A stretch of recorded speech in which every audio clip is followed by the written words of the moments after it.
persilakan Mas Rutanto untuk memulai tausiahnya mengenai gangguan jin dan mengenali sihir. Silakan Mas.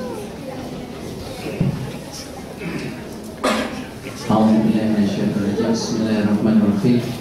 Alhamdulillahirabbil alamin. Assalamualaikum warahmatullahi wabarakatuh. Alhamdulillahirabbil alamin. Alhamdulillahilladzi khalaqal mauta wal hayata liyabluwakum ayyukum ahsanu amala wa huwal azizul ghafur. Asyhadu an la ilaha illallah wa asyhadu anna Muhammadan abduhu wa rasuluhu la nabiyya ba'dah. Allahumma sholli ala sayyidina Muhammadin wa ala alihi wa sahbihi ajma'in. Amma ba'du, qala Allah ta'ala fi kitabil aziz, a'udzu billahi minasyaitonir rajim. Bismillahirrahmanirrahim. Wa annahu kana rijalun minal insi ya'uduna bi rijalin minal jinni fazaduhum rahaqa. Shadaqallahu nadzim. Bapak Ibu yang dirahmati Allah, adik-adik sekalian, jadi senyap ya. Tadi agak ramai, sekarang jadi senyap. Alhamdulillah pada hari ini kita diberikan kesempatan oleh Allah Subhanahu wa taala bersilaturahim di tempat ini. Salah satu sabda Rasulullah SAW yang sudah sering kita dengar adalah barang siapa yang ingin dipanjangkan usianya dan dimurahkan rezekinya maka sambunglah silaturahim. Dan alhamdulillah kita saat ini menjadi bagian dari itu. Dan tentunya akan menjadi suatu kebahagiaan kalau kita bisa melakukannya secara berkelanjutan. Bapak Ibu sekalian, fenomena gangguan jin sebetulnya sudah sering kita dengar ya. Apalagi mungkin yang baru datang dari Indonesia mungkin bisa melihat bagaimana televisi sedemikian rupa memblow up fenomena ini dengan kadang tidak proporsional lagi, sehingga pada kesempatan ini saya ingin memberikan satu mungkin talqir ya, nasihat buat diri saya dan juga mungkin buat bapak ibu sekalian, buat adik-adik, bahwa hendaknya kita bisa menempatkan secara pas ya. Karena sesungguhnya kita punya dunia sendiri, jin pun juga punya dunia sendiri ya. Akan terjadi masalah kalau kemudian antara dua dunia itu kemudian crowded, saling mempengaruhi ya. Sehingga urgensi dari kenapa ini harus disampaikan bukan karena biar menarik orang untuk datang, meskipun akhirnya juga seperti itu ya, tapi sebetulnya lebih dari itu adalah bagaimana agar kita mengenali. Kalau sudah kenal, biasanya kita akan lebih tahu cara untuk mengatasinya. Dan yang lebih penting lagi adalah bagaimana agar kita lebih proporsional menempatkan itu, sehingga ini hanya menjadi bagian kecil saja dari hidup kita yang tidak akan mempengaruhi akidah kita secara umum.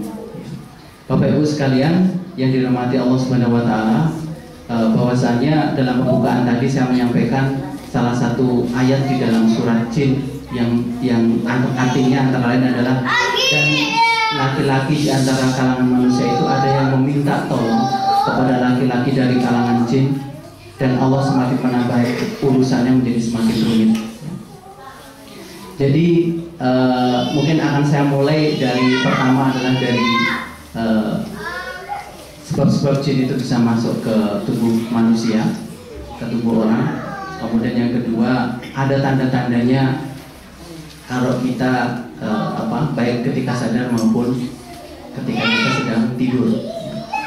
Dua tema besar ini mudah-mudahan nanti bisa menjawab kegundahan kita, rasa penasaran kita, sehingga kenapa kita harus tahu tentang hal ini ya.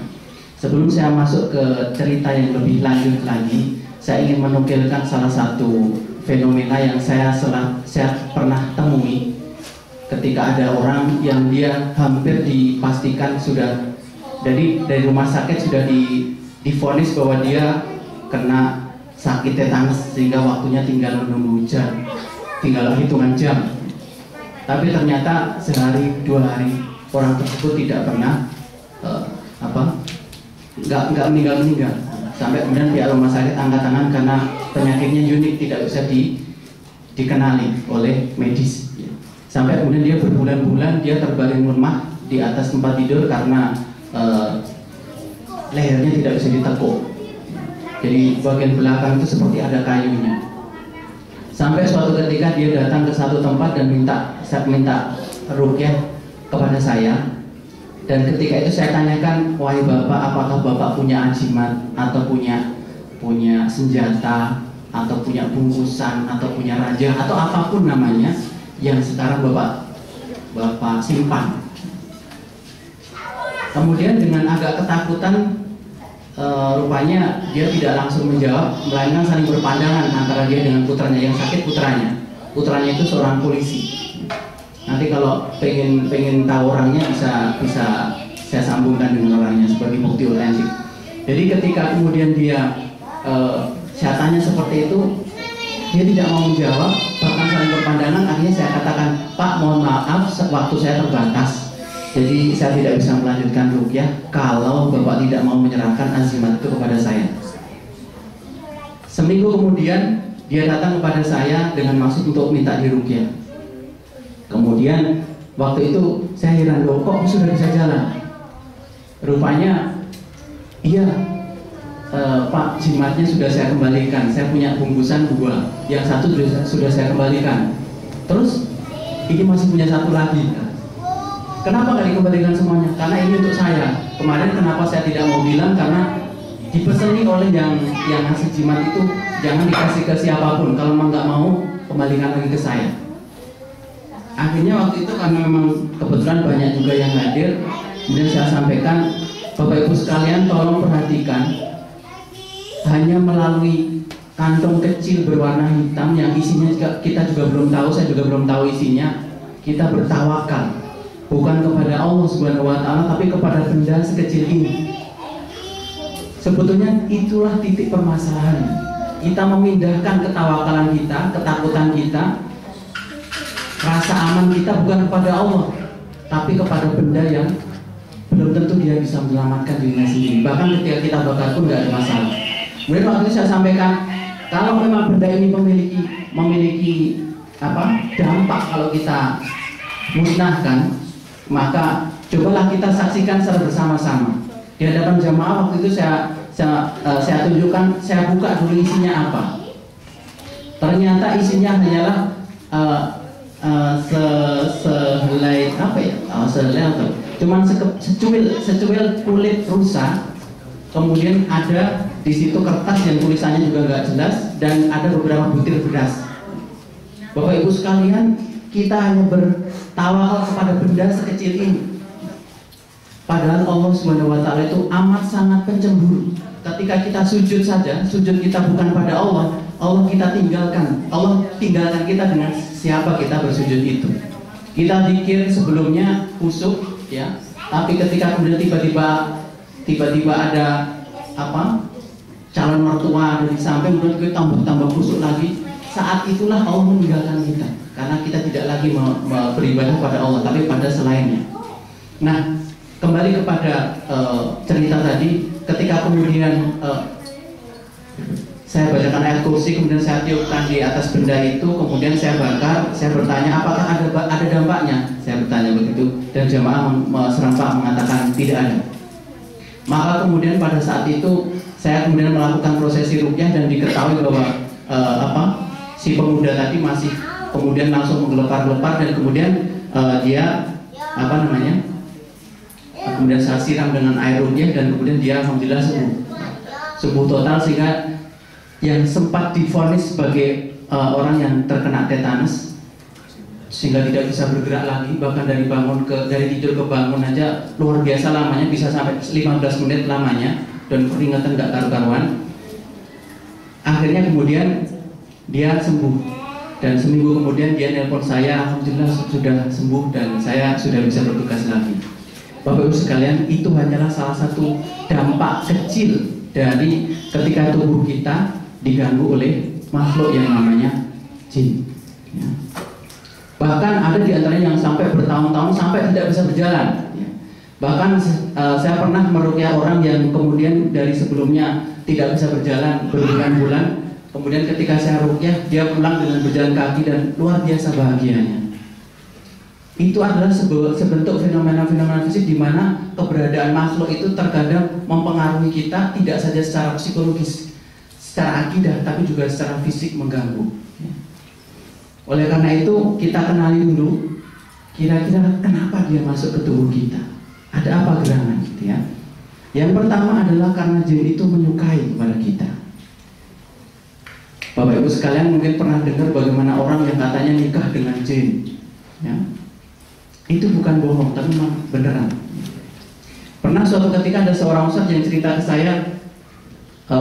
saya pernah ngetes kepada orang yang di ruqyah, kemudian dia waktu itu jinnya ngomong dan dia bilang, ustadznya cuma nanya aja, sediakan untukku, kan dia jinnya nanya, ustadz mau minta apa saja saya kasih. Akhirnya dia cuma ngetes aja, tolong carikan aku jin yang paling cantik dari kalian.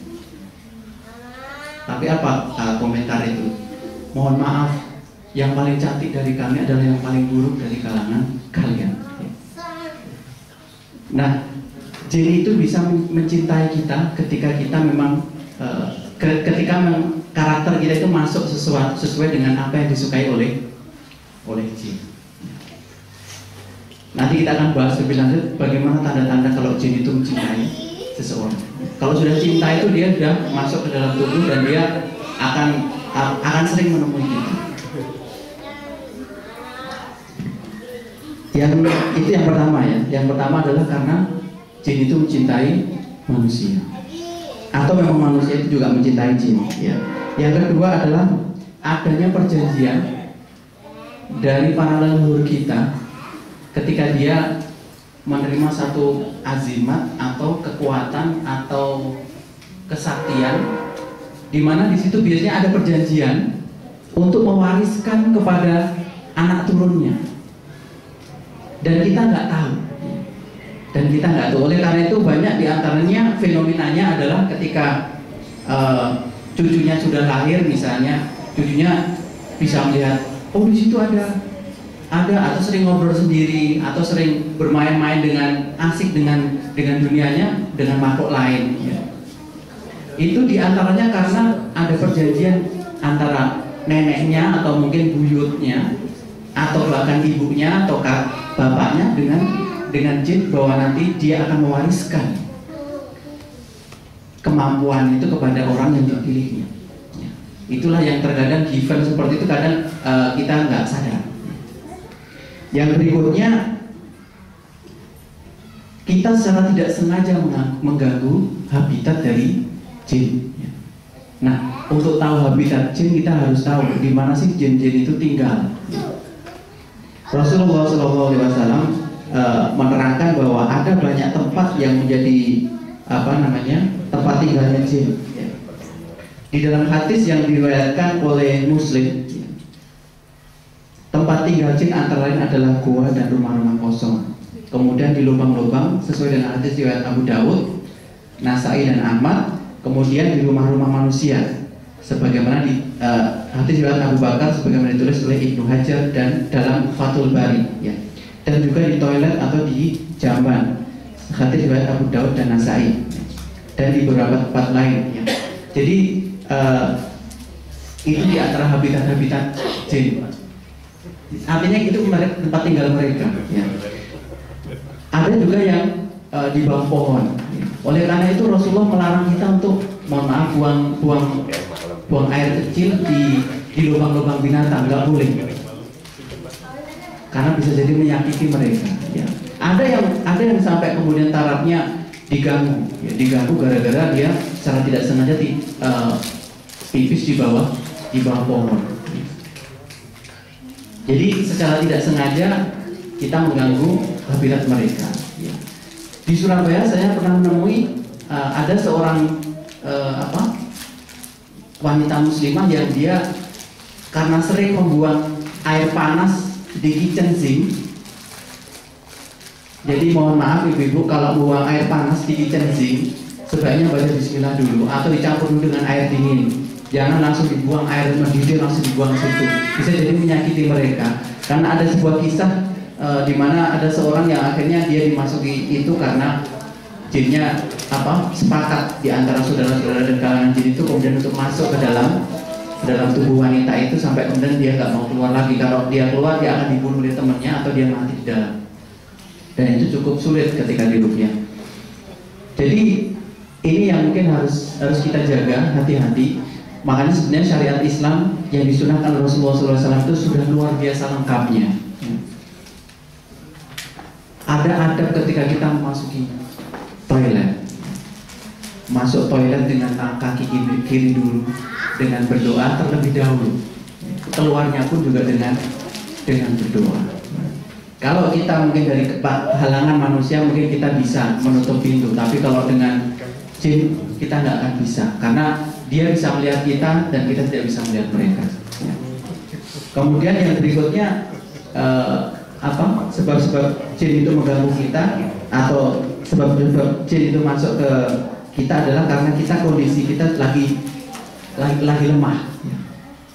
Kita mengalami satu kondisi yang sangat ekstrim, extremely sad, terlalu sedih, atau extremely happy, atau terlalu berbahagia. Oleh karena itu, kan kita itu umat wasaton, umat pertengahan, yang mana kita nggak boleh terlalu berlebihan. Jadi kalau kita terlalu sedih, biasanya akhirnya juga banyak juga orang yang dia meninggal, kemasukan gara-gara dia ditimpa musibah, kemudian dia sangat sedih, ya, sampai kemudian ngomong gak karuan. Ya. Jadi kita harus proporsional. Ya. Mungkin kembali saya ungkap bagaimana cerita seorang sahabat yang ditinggal mati oleh suaminya, kemudian dia nangis meraung-raung sampai kemudian Rasulullah SAW membisikkan, apakah kamu tidak sabar? Wanita itu ternyata masih tetap meneruskan tangisannya sampai kemudian ada sahabat yang mengatakan yang bilang tadi itu Rasulullah. Akhirnya besoknya si wanita tadi menghadap kepada Rasulullah, ya Rasulullah, saya sabar. Tapi kemudian Rasulullah mengatakan inna sabru inda sodmatul ula, bahwa kesabaran itu adalah ada pada pecuran yang pertama. Artinya memang kehidupan kita nggak lepas dari masalah. Tapi ketahuilah bahwa sungguh ajaib kehidupan orang yang beriman itu ketika dia ditimpa musibah, dia bersabar. Itu adalah kebaikan baginya. Dan ketika dia ditimpa, diberikan kebahagiaan, dia pun bersyukur, dan itu pun juga kebaikan baginya. Artinya kondisi apapun ada mendatangkan kebaikan bagi kita. Sehingga nggak usah terlalu sedih dan juga jangan terlalu bahagia. Proporsional aja. Kemudian yang berikutnya, jauh dari tuntunan agama. Terlalu banyak melakukan maksiat, terlalu banyak melakukan pelanggaran, sehingga hidupnya jauh dari nilai-nilai keislaman. Sholat seling molor, ya. Padahal kita bisa untuk sholat on time itu bisa, tapi kita tunda-tunda. Nanti kita lihat bagaimana tanda-tanda orang yang terkena gangguan itu. Ya. Padahal di dalam surat An-Nisa kan sudah jelas. Di antara ciri-ciri dari orang munafik itu adalah wa idza qamu ila sholata qamu kusala. Jadi ketika mereka berdiri untuk sholat, mereka berdiri dengan malas. Nah, indikasi kemalasan itu bisa menunda-nunda, bisa sholatnya asal-asalan, nggak memenuhi rukun dan syarat sahnya. Itu termasuk kategori dari malas. Ya kalau sholat aja malas, ya walau gimana cara menghadapinya. Kemudian yang terakhir, ini adalah yang terkadang kita juga sulit untuk menolaknya, adalah kadang dikirimi orang. Karena kita dikirimi orang lain melalui sihir, santet atau pelet. Saya juga nggak tahu pelet itu apa kemudian kalau kena itu terus melet-melet gitu, saya juga kurang tahu. Ya yang jelas kalau fenomena sihir itu sebetulnya secara umum hampir sama dengan gangguan jin. Yang jelas memang dia mempekerjakan makhluk itu juga, sehingga tapi mungkin treatmentnya, cara untuk mengatasinya juga mungkin agak sedikit berbeda dengan orang yang kena jin. Nah sekarang kita menginjak pada masih lama mas? Masih.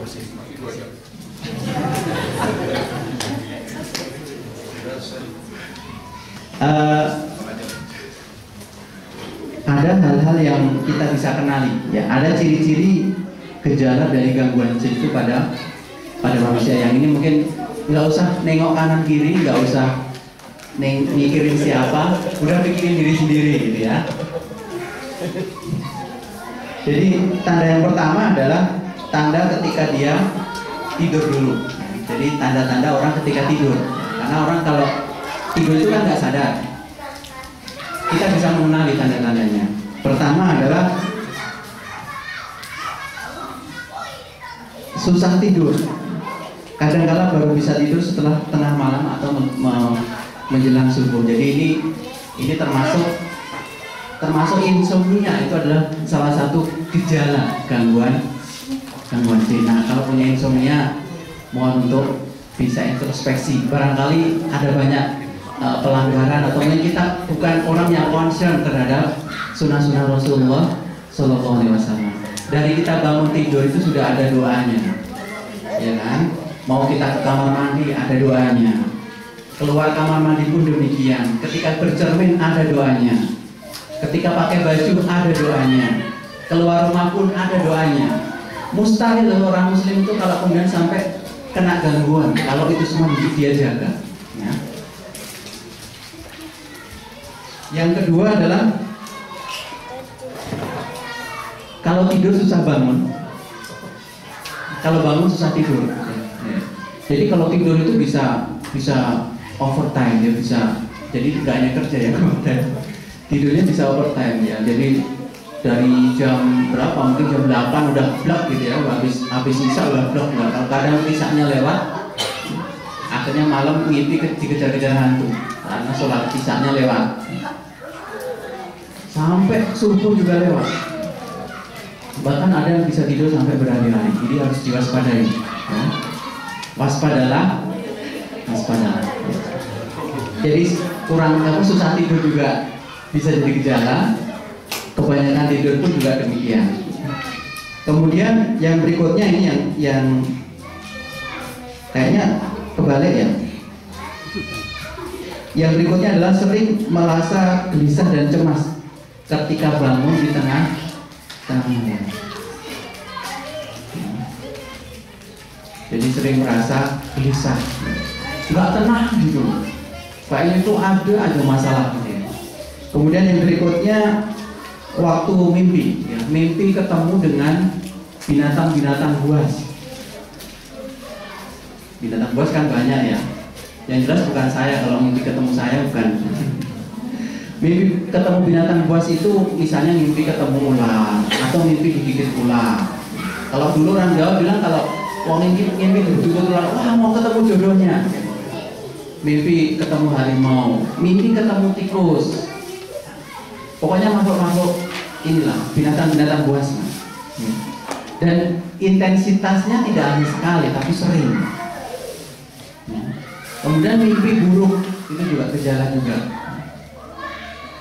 Mimpi buruk dan dia nightmare-nya itu hampir tiap hari. Jadi bangun tidur itu pasti gelisah karena mimpinya itu bukan lagi bunga tidur ya, tapi bangkai tidur barangkali. Karena saking mengerikannya. Mimpi sudah di tengah kuburan. Ya. Kemudian berikutnya mimpi ketemu dengan makhluk-makhluk yang aneh, sangat besar sekali, atau sangat kecil sekali, atau sangat menyeramkan. Ya. Berikutnya mimpi seolah-olah kita jatuh dari tempat yang tinggi. Gitu biasanya kan gitu ya. Langsung kayak bangun lagi. Nah, Bapak Ibu sekalian, mungkin sebelum menginjak lebih lanjut, kalau kemudian dari penjelasan saya itu kemudian Bapak Ibu sekalian merasa ada yang aneh gitu, telinganya panas misalnya, atau merasa ngantuk sekali, ya mungkin di luar capek maksudnya, itu mohon diwaspadai ya. Nanti silakan datang ke saya, jangan-jangan gangguan juga ya.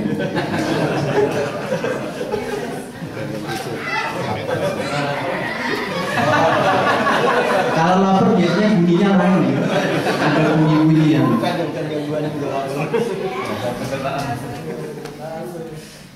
Kemudian yang berikutnya suka mengigau di dalam tidur. Apakah dia merintih, nangis, atau protes ngomong sendiri, ngelindur. Dan itu sering. Jadi hampir tiap malam.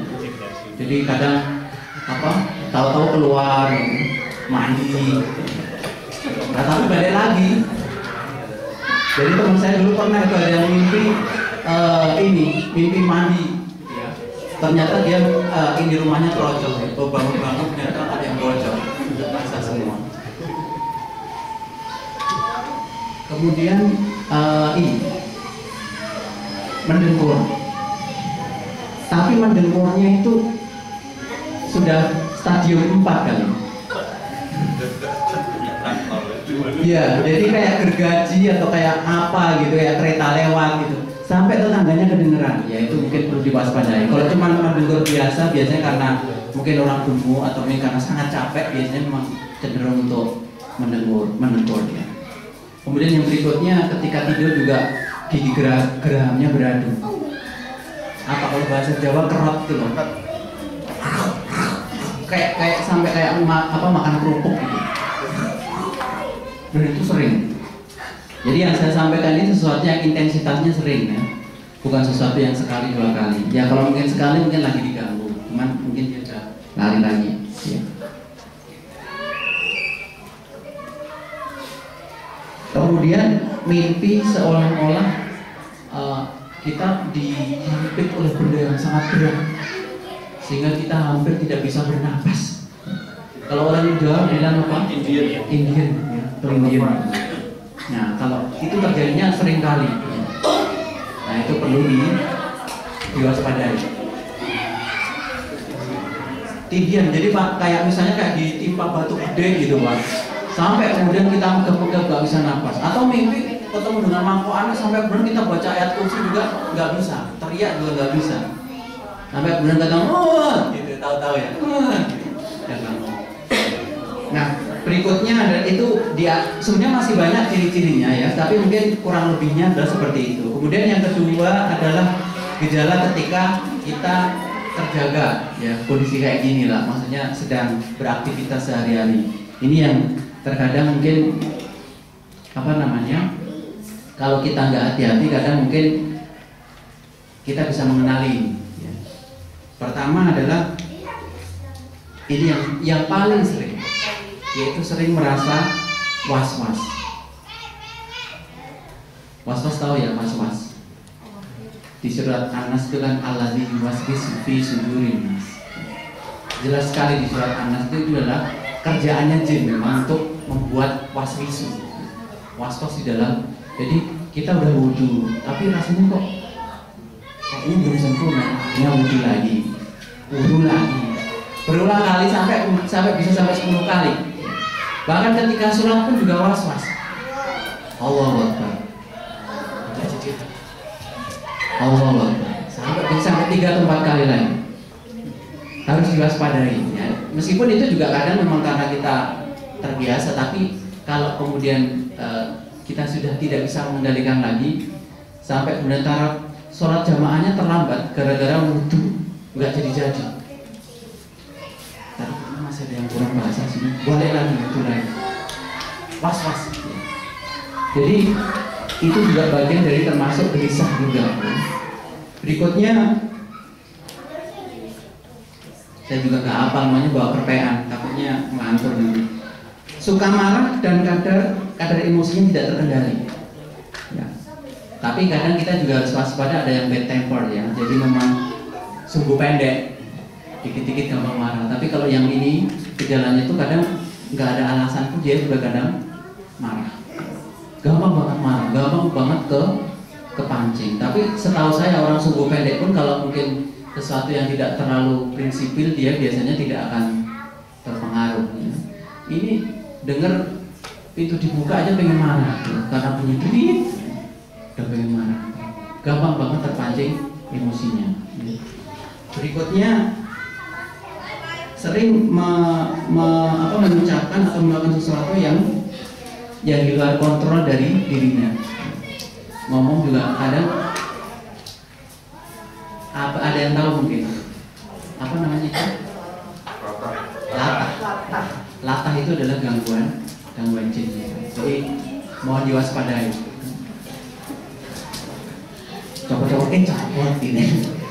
Tapi kadang juga memang itu bawaan, tapi kalau kemudian nanti jadi kita mungkin harus melihat juga secara komprehensif ya, ini tidak satu hal saja mempengaruhi terus kemudian kita memvonis tidak. Berikutnya memiliki dorongan yang sangat kuat untuk melakukan maksiat, pengen berbuat jahat. Yang berikutnya ini yang paling sering menimpa kita dan terkadang kita mengklaim bahwa ini dari jin, yaitu terasa malas yang luar biasa. Ada seorang teman saya yang dia waktu dulunya dia keluar ilmunya, jurus-jurusnya keluar, kemudian setelah selesai ruqyah dia berhasil di ruqyah, terus kemudian saya tanya waktu itu, apa yang kau rasakan bedanya antara sebelum dan sesudah di ruqyah? Dia langsung bisa mengidentifikasi, saya sebelum ruqyah itu rasanya males sekali lihat Quran. Bayangin, lihat Quran aja udah males, apalagi baca buka. Jadi dia merasa malas untuk membaca Quran, melihat Quran pun malas katanya. Terus sekarang gimana? Sekarang alhamdulillah dia sehari bisa nggak kurang dari 1 juz dia baca. Artinya memang kadang kemalasan yang luar biasa ini perlu juga kita waspadai. Ya. Dari beberapa orang yang pernah diruqyah, ketika saya tanya, terkadang dia memiliki ketakutan yang luar biasa, yang nggak ada takut, yang nggak ada juntrungannya. Jadi mau sholat malam itu takut, mau wudhu pun takut. Coba bayangin, wudhu pun takut, adem enggak, ya panas juga enggak. Tapi dia nggak bisa untuk melangkah wudhu itu beratnya luar biasa. Jadi zikir juga malas ya, baca Quran apalagi melakukan amalan-amalan yang lain. Ya, apa sih itu? Jadi nganggap enteng. Jadi seolah-olah memang nggak ada nilai tambahnya. Yang berikutnya adalah suka berkhayal dan melamun sendiri.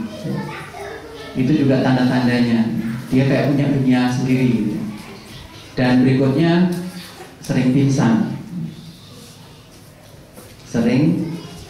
Tapi bukan secara medis memang nggak terdeteksi gitu.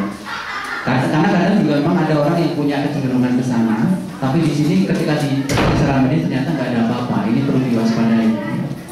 Bukan ayan, tapi cuma sering pingsan. Kemudian juga merasa sakit pada bagian-bagian tertentu. Jadi mungkin kepala itu pusing, migrain, atau leher sakit gitu, atau ada perutnya. Padahal ketika dibawa ke dokter nggak apa-apa, nggak ada apa-apa itu. Atau tangan sering kesemutan, tangan kaki sering kesemutan, tapi nggak ada sebabnya. Dan itu lagi-lagi secara medis juga tidak terbukti.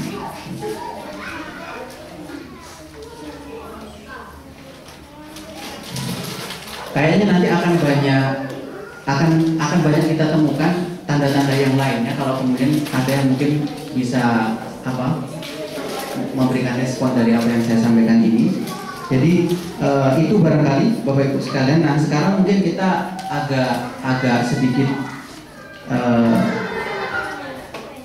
bingung mungkin ya, apa sih bedanya jin, iblis, setan, demit, apalagi malaikat, siluman. Nah jin itu sendiri ternyata juga bermacam-macam ya. Jadi di antara apa yang disampaikan oleh Rasulullah SAW adalah sebagaimana di dalam di dalam hadis yang diriwayatkan oleh Bukhari dan Muslim, bahwasanya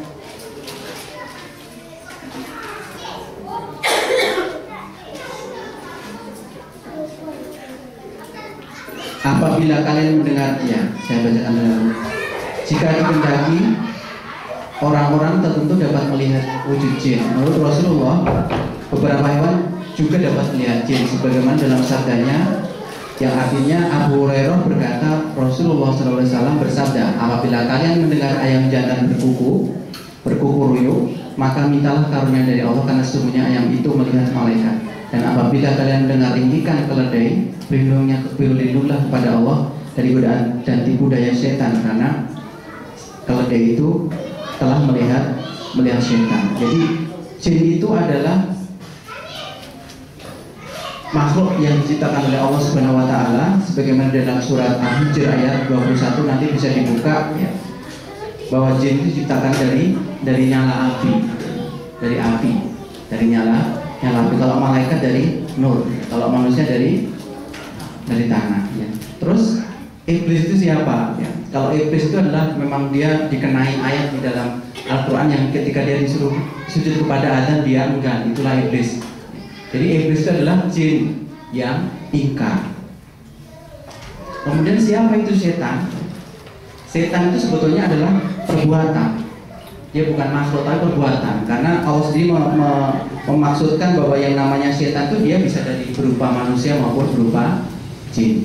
Jadi kalau kita kadang mungkin kalau ada orang yang sampai sering bencinya pada kita atau kita lagi marah ke anak mungkin namanya setan gitu. Jadi setan itu terkait dengan perbuatan, dia bukan makhluk. Iblis itu dari kalangan jin.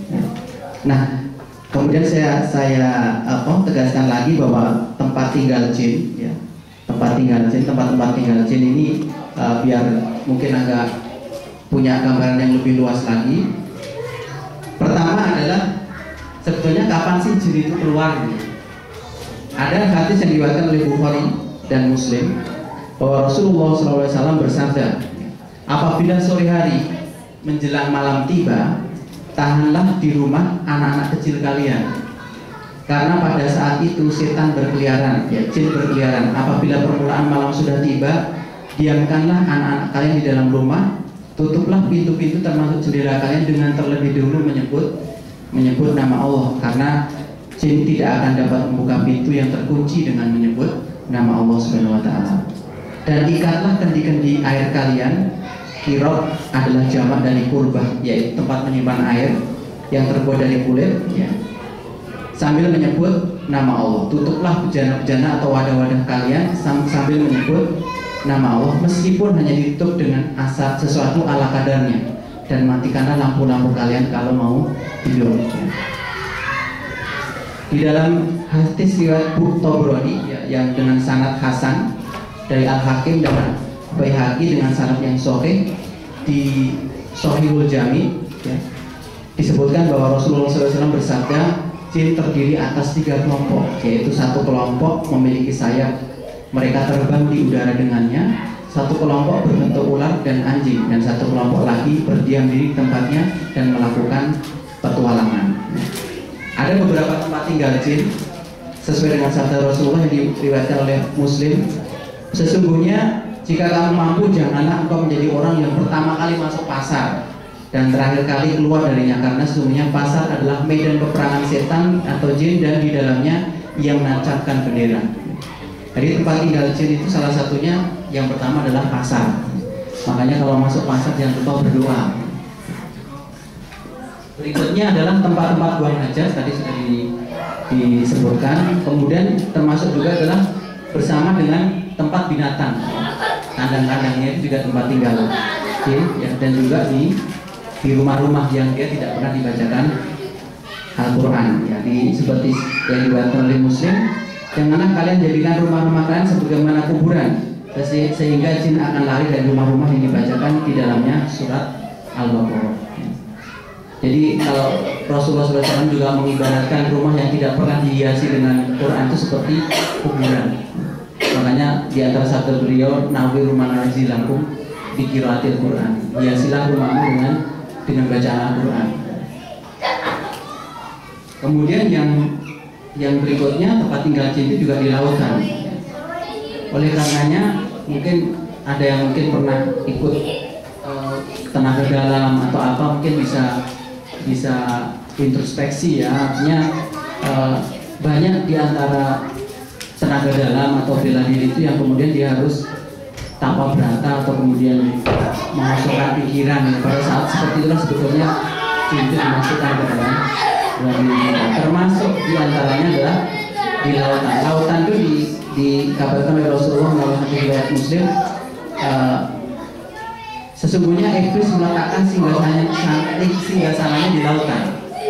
Dari sana dia mengirim pasukannya untuk membuat fitnah atau membencanai manusia. Maka siapa yang lebih besar membuat bencana, dialah yang lebih besar jasanya di kalangan mereka. Jadi terkadang membuat penghormatan atau apa yang simbol-simbol yang seperti penyembahan dan seterusnya, yang terkadang itu juga ketika dituntut juga nggak jelas ya, dan ternyata itu merefer pada penyembahan kepada jin. Ya. Sepertinya waktunya sudah pas 45 menit dengan jam saya. Jadi silakan kalau kemudian setelah ini ada yang mau disampaikan. Jadi dari gejala-gejala tadi ya, terus kemudian kenapa dia bisa masuk ya, itu hendaknya menjadikan kita secara proporsional menyikapi keberadaan jin, tidak terlalu membesar-besarkan dan juga tidak terlalu meremehkan. Dan kita punya kewajiban untuk sebenarnya percaya bahwa dia adalah makhluk gaib. Terus gimana kalau dia bisa melihat, kita bisa melihat jin? Jin itu tidak akan pernah menampakkan dalam wujud aslinya ya. Di antara yang bisa melihat jin itu adalah Rasulullah SAW ketika dalam wujud aslinya. Yang dilihat adalah yang bisa dilihat oleh manusia terkadang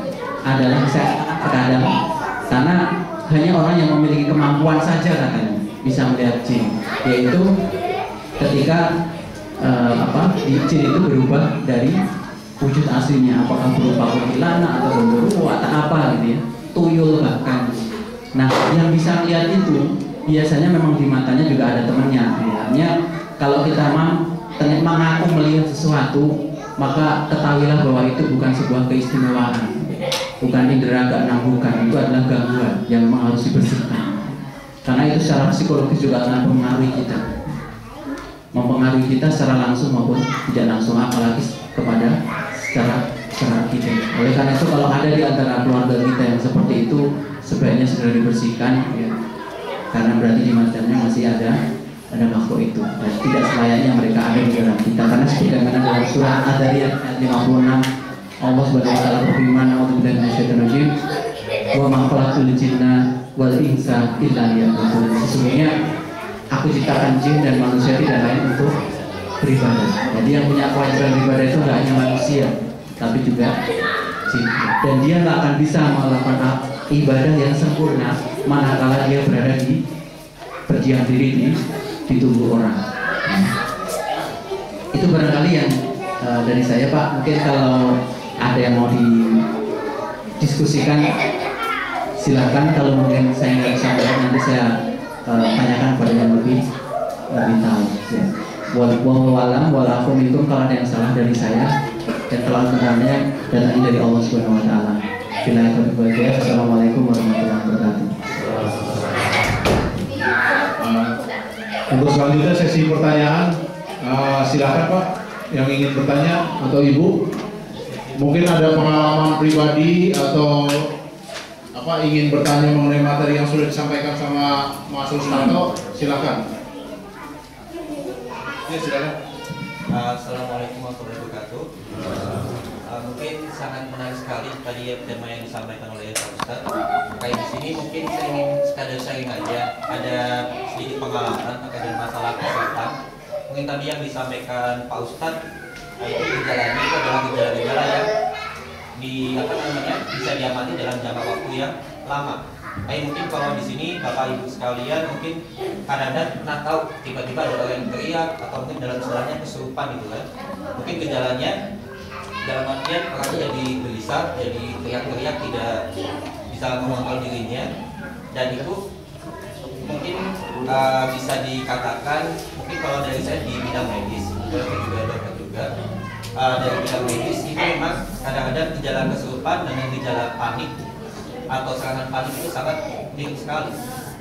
Kadang-kadang di tempat yang sunyi, mungkin di tempat yang dingin, atau paling sering itu adalah di pelatihan ya, kebanyakan di mahasiswa atau di SMA, anak SMA atau mahasiswa atau ospek, biasanya banyak terjadi hal-hal semacam itu. Kadang-kadang dia teriak kesurupan, ada yang bilang oh itu kesurupan, tapi ada yang bilang oh ini enggak.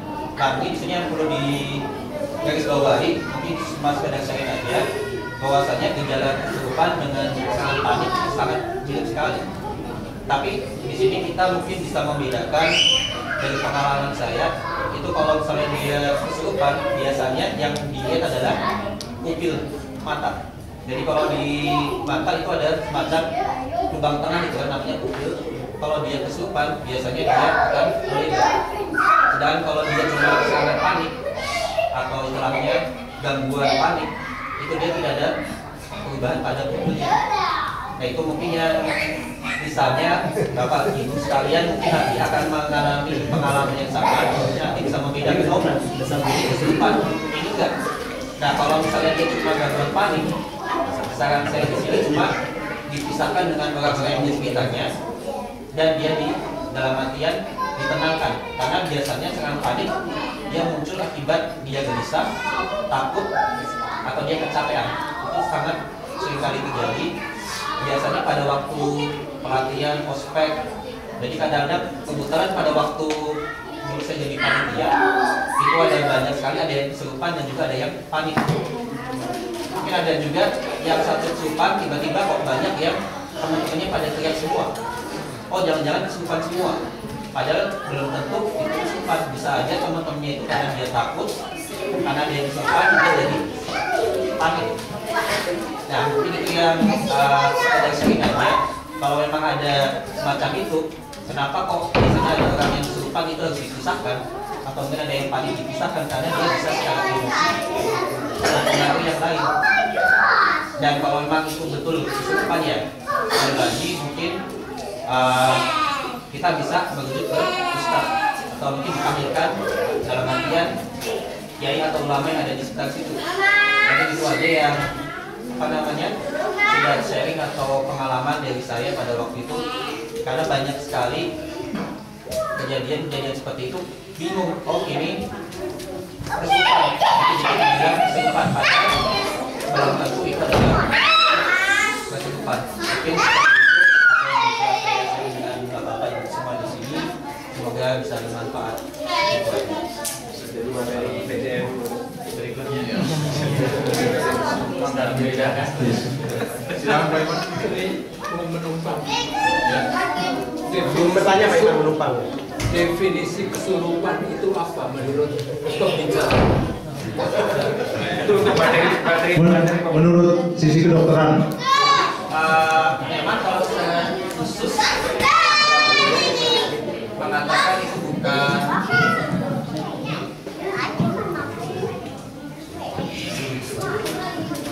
Jadi kalau dalam bidang medis itu memang dikategorikan sebagai gangguan di bidang kejiwaan. Jadi ada gangguan di bidang kejiwaan itu yang dia mendefinisikan kesurupan itu sebagai gangguan dalam artian transient. Jadi transient attack. Jadi ada definisi khusus di bidang medis. Memang itu tidak diketahui asal usulnya dan itu diklasifikasikan sebagai gangguan kejiwaan. Itu ada. Boleh menambah? Boleh menambah? Ada definisi lain, mungkin kurang benar, mungkin lebih benar. Orang kesurupan adalah orang yang seperti saya ini si Anu, saya akan membuatkan rokok yang dibuat dari lalang atap. Siapa Bapak? Saya si Anu.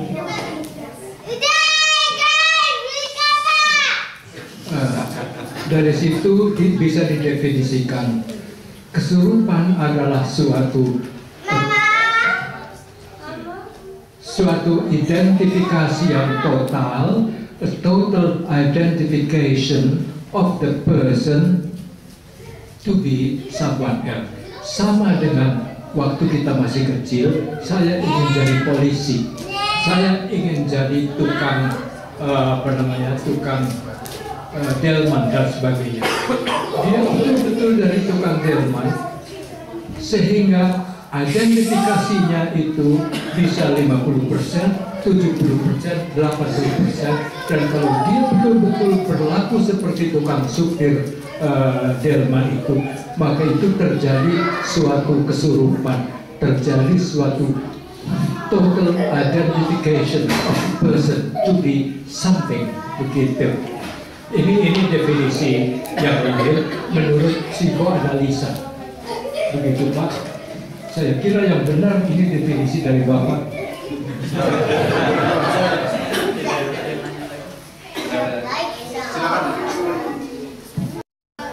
Assalamualaikum warahmatullahi wabarakatuh. Boleh nanya nih, ada lagi yang nanya, saya ada 3 pertanyaan Pak Ustadz.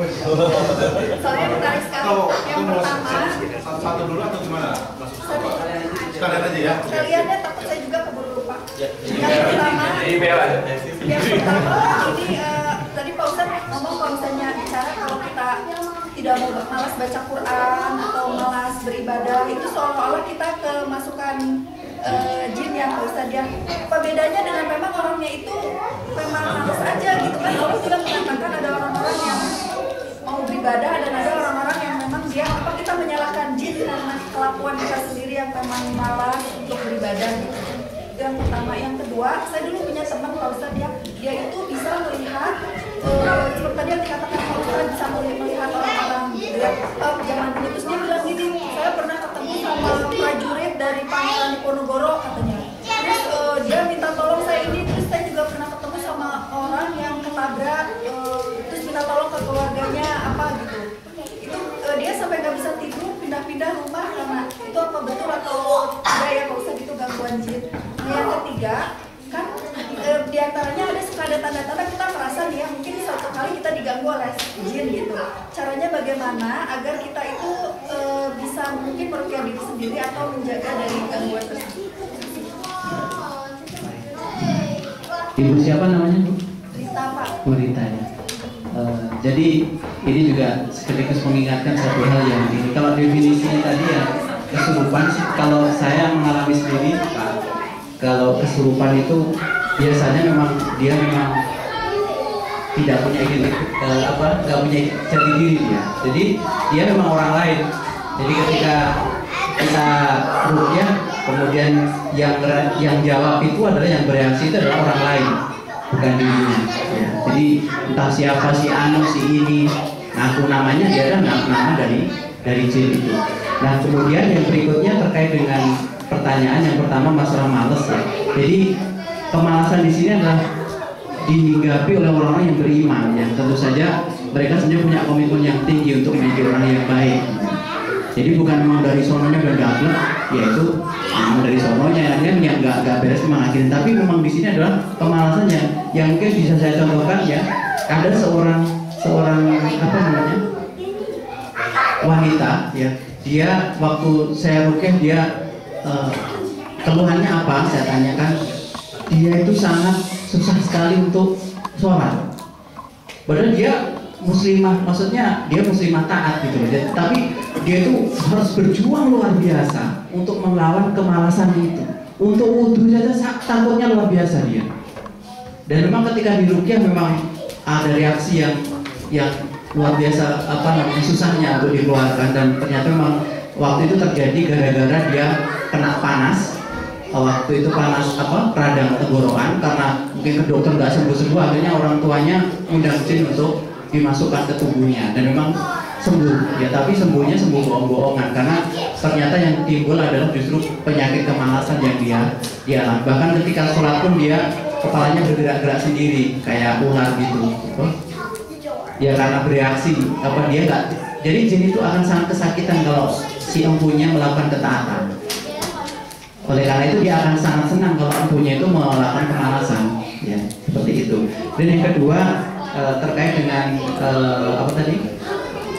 teman yang bisa melihat ya, yang bisa melihat. Jadi memang tadi Ibu sampaikan dia sampai nggak bisa tenang karena pindah-pindah rumah. Itulah bagian dari akibat ya. Jadi kalau memang matanya bisa melihat, itu berarti matanya ada jinnya, intinya gitu. Jadi kalau kita bisa ngaku bisa melihat makhluk lain, berarti di matanya ada. Karena waktu saya pernah buktikan sendiri Bu, waktu saya meruqyah seorang anak SMP. Jadi ada 2 orang gitu ya. Ketika saya ruqyah dia, si A ini udah selesai. Kemudian saya berpindah ke si B. Ketika saya meruqyah si B, si A ini tiba-tiba teriak. Ustaz, dia mau masuk saya Ustaz, gitu. Akhirnya saya bilang, berarti kamu ada jinnya. Akhirnya saya rukyah kembali dia, dan benar, jinnya nangis luar biasa. Rupanya apa sebab dia masuk, saya tanya, kenapa kamu masuk ke dia dan kenapa kamu nggak keluar tadi? Kamu cinta ya sama dia? Saya katakan gitu. Akhirnya dia apa? Nangis dengan air mata yang sangat pilu, dan dia sambil mengangguknya itu bukan anggukan dia tapi angguknya jin. Sangat pilu sekali itu. Jadi rupanya dia memang sudah sangat mencintai si pemuda tadi, sudah sangat cinta, sehingga kemudian akhirnya bisa alhamdulillah dia bisa mau keluar. Dan yang tiga apa tadi? Oke, ya itulah poinnya. Jadi Bapak Ibu sekalian, untuk meruqyah itu tidak harus orang lain, ya. Kita sendiri pun juga bisa. Termasuk ketika anak kita panas, jangan langsung kasih obat, jangan langsung ke dokter. Ya. Ambil segelas air, bacain Al-Fatihah, kalau itu ada sunahnya kan, bacain Al-Fatihah atau Qul Falaq Anas, pokoknya Al-Quran lah. Nah ketika baca itu usahakan nafasnya itu sampai menyentuh air, sehingga ada semacam gerakan di air itu. Ya. Pernah ada penelitian molekuler, mungkin ada teman-teman yang tahu di masalah fisika mungkin lebih paham. Jadi air yang sudah diruqyah itu pernah dibandingkan dengan air biasa. Dan rupanya air yang sudah dibacakan ruqyah di atasnya itu dia memiliki susunan molekul yang sangat teratur, sehingga kalau dia masuk ke tubuh orang akan sangat bermanfaat untuk metabolisme tubuhnya dibanding dengan air biasa. Ya. Termasuk cara untuk meruqyah diri sendiri adalah dengan melakukan amal-amal sunnah yang dicontohkan oleh Rasulullah SAW. Ibu-ibu, bapak ibu sekalian, boleh percaya boleh tidak, ketika meruqyah ada seorang wanita muslimah yang dia sudah habis Quran 30 juz. Ketika itu dia diruqyah dan dia bereaksi, padahal sudah habis Quran. Artinya memang tidak pandang bulu. Ya. Ketika dia kebetulan ustadznya nanya, kamu kenapa bisa masuk ke wanita solihah? Dia kan sudah habis Quran. Apa jawaban jinnya itu? Aku masuk melalui dia waktu dia lupa makan pakai tangan kiri. Rasulullah SAW sudah memberikan contoh, makan dan minumlah dengan tangan kanan. Dan jangan sampai kita lupa untuk berdoa. Karena ada hadis yang lain yang menyatakan bahwa pada sore hari itu jin itu berkeliaran menampakkan taringnya. Malam ini dia mau tinggal di mana, dan malam ini dia makan di mana. Dia akan makan di tempat orang yang makannya tidak menyebut nama Allah, dan dia akan minum, akan tidur di tempat orang yang rumahnya masih terbuka ketika maghrib. Tidak disebut dengan bismillah. Jadi tuntunan Islam, tuntunan dari Rasulullah SAW, contoh dari bangun tidur sampai tidur lagi itu tadi, itu tuh sudah luar biasa lengkapnya, dan mau menjadi piranti bagi kita itu untuk membentengi kita. Jadi kita nggak terlalu bingung untuk mencari apa solusi. Kemudian yang berikutnya juga memperbanyak zikir, ya, tentu zikir-zikir yang disunahkan. Ya. La ilaha illallah subhanallah wa bihamdihi subhanallahil azim. Memperbanyak istighfar juga. Rasulullah SAW beliau sudah maksum, tapi sehari beliau tidak pernah kurang dari 100 kali untuk istighfar. Tentu kita lebih pantas untuk banyak beristighfar, mungkin ribuan kali ketimbang beliau, karena kita tidak ada jaminan sedikit pun untuk bebas dari dosa. Berikutnya, kalau bisa menjaga wudhu. Ya. Bilal radhiyallahu anhu, Bilal itu meskipun di dunia dia sudah ditampakkan terompahnya, suara terompahnya itu sudah kedengeran, padahal dia masih di dunia. Tahu kenapa? Karena dia selalu menjaga wudhu, dan setiap habis wudhu dia sholat sunnah 2 rakaat, sholat fardhu. Itu dijaganya sampai dia secara istiqomah sampai beliau meninggal.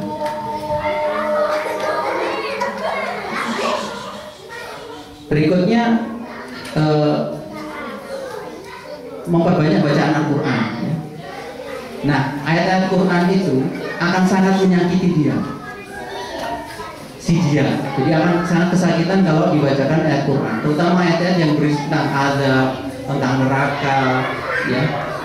Di juz 30 itu kan biasanya tentang hari kiamat. Kalau enggak kan ayat-ayat makiyah itu kan cirinya dia pendek-pendek dan tegas-tegas. Kemudian ketika dia mendengar ayat-ayat tentang azab, biasanya dia akan bereaksi kesakitan, mungkin panas dan seterusnya. Ya. Pernah suatu ketika saya tanya, saya testimoni karena ingin tahu juga.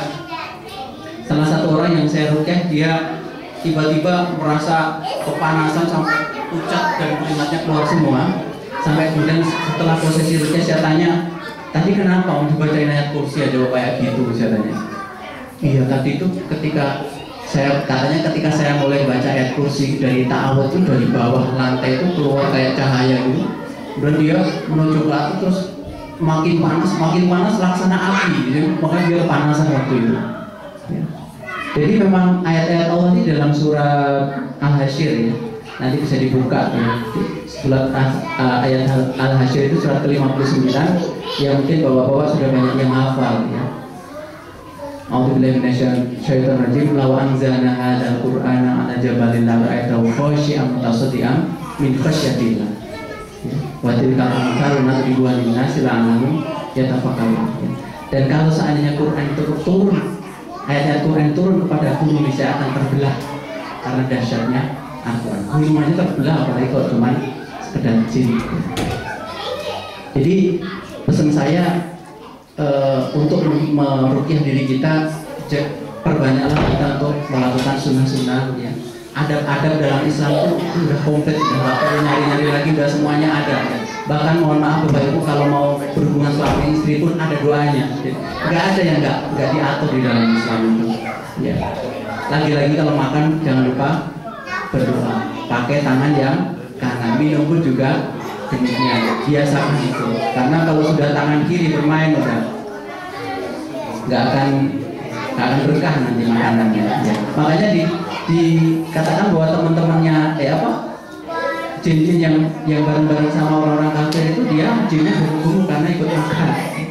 Nah terus kalau biar kan kadang ini ya kayak tuyul ya. Mungkin gimana uang kita biar nggak diambil tuyul gitu kan, mungkin ada yang nanya gitu ya. Karena tuyul itu ada juga karena dia diperintah oleh manusia juga ya. Dia diperintah oleh manusia dan mau. Dan manusia itu, jin itu mau bekerja sama dengan manusia itu nggak ada yang gratis. Lagi-lagi nggak ada yang gratis ya, there is no freelance ya. Jin itu nggak akan mungkin mau bekerja sama dengan manusia kecuali ada bayarannya. Tahu nggak Bapak Ibu sekalian bayarannya apa? Bayarannya secara umum adalah kemaksiatan kepada Allah. Syarat yang paling ringan orang untuk bisa kerjasama dengan jin adalah, syarat yang paling ringan nih, dia tidak boleh mandi junub selama 40 hari. Barulah jin itu mau kerjasama dengan orang. Nah, ada sebuah cerita menarik di suatu daerah, katakanlah si A, tapi ini ceritanya nyata ya Bu ya. Dia orang terpandang Pak. Selama hidupnya dia dikenal sebagai nggak hanya orang pintar, tapi juga dia terkenal bisa berjalan di atas air. Jadi katanya dia juga sering haji setiap Jumat, tapi juga nggak tahu gajinya gimana. Nah, suatu ketika dia meninggal, dia berwasiat, jangan sekali-kali membuka kamar mandiku, WC, toilet. Jadi si bapak tadi punya toilet yang tidak boleh dibuka, bahkan setelah dia meninggal pun nggak boleh dibuka katanya. Nah, waktu itu ketika ada ruqyah massal gitu, dia datang kebetulan, kan disampaikan tanda-tandanya macam-macamnya ya. Dan dia tanya ke Ustaz, bagaimana ini, saya punya wasiat kayak gini, apakah itu harus dijaga atau gimana? Wah, kalau wasiat itu mestinya sesuatu yang ada maslahatnya, sesuatu yang masuk akal dan bisa dipertanggungjawabkan. Nah ini kalau dia cuma berpesan jangan sampai kamar mandi dia dibuka, itu bukan sebuah wasiat, sehingga akhirnya dengan persetujuan keluarga besarnya disepakatilah dia untuk membuka kamar mandi atau toiletnya itu. Jadi lagi-lagi orangnya udah nggak ada ya. Terus kemudian dia terkenal sangat sakti, bisa terbang, bisa jalan di atas air. Akhirnya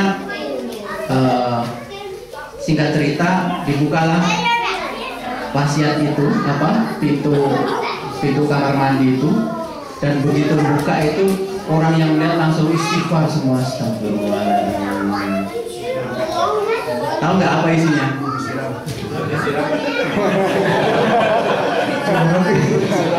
Katanya belum disiram, Mbak. Pemikiran yang bagus. Jadi rupanya nih si orang yang sudah meninggal ini, dia semasa hidupnya dia memang punya perjanjian dengan jin.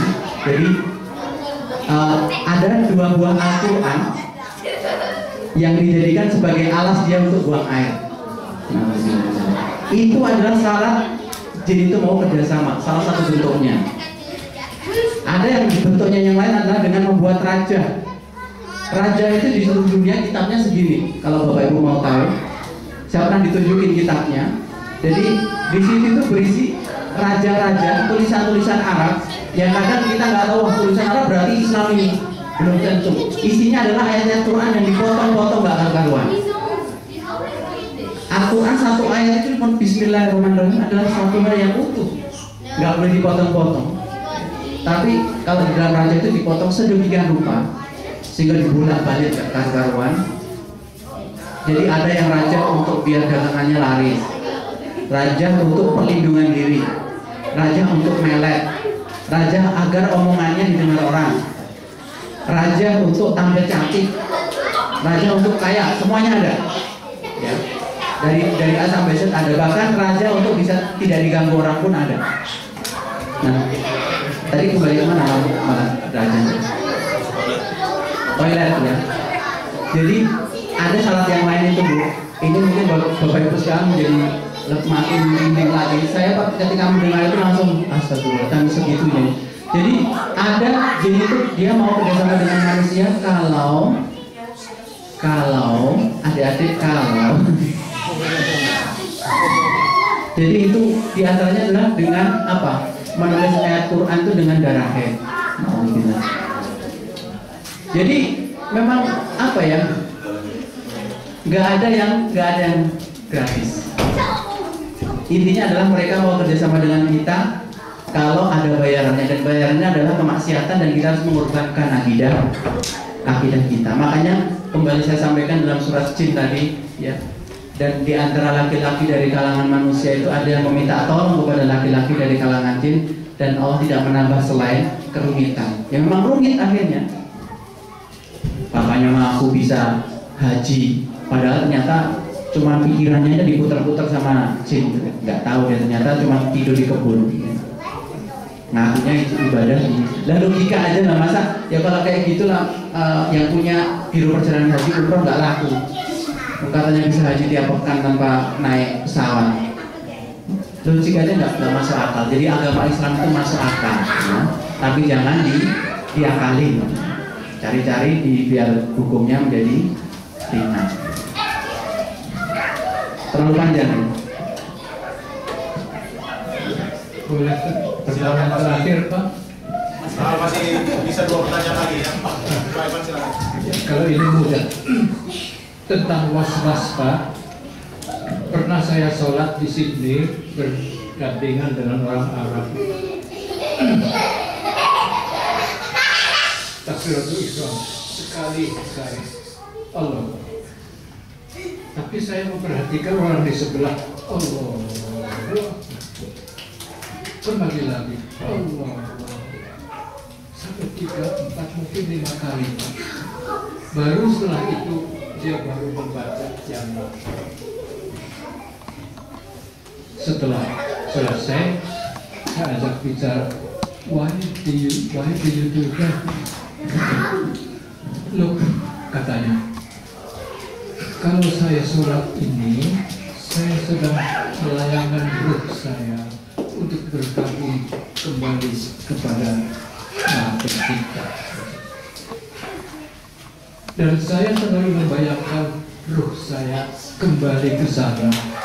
Kalau belum juga tercapai pengembaliannya, terkaitannya kepada Tuhan, maka saya ulangi lagi Allah. Sampai akhirnya setelah 4-5 kali dia. Bagaimana pendapat Bapak?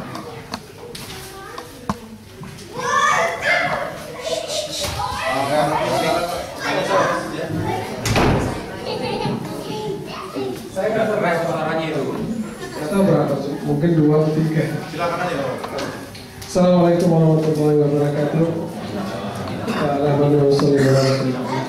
Saya mau tanya nih Ustaz tentang pertama tentang jin yang memasuki itu manusia. Bahwasanya jin itu juga mereka dekat mengalir di dalam darah kita. Dan yang saya mau tanya itu pertama, jin itu kalau kita bacakan ayat Quran, mereka akan merasakan efeknya. Dan kenapa pada waktu orang yang kemasukan jin atau orang yang diganggu jin atau orang yang diikuti jin, sewaktu kita sholat, kenapa itu jinnya tidak terganggu? Kenapa jinnya masih tetap di dalam badan kita? Dan kemana jinnya itu bersembunyi? Sehingga dia bisa lepas daripada mendengar ayat-ayat suci Al-Quran yang kita bacakan di dalam sholat. Karena itu yang pertama.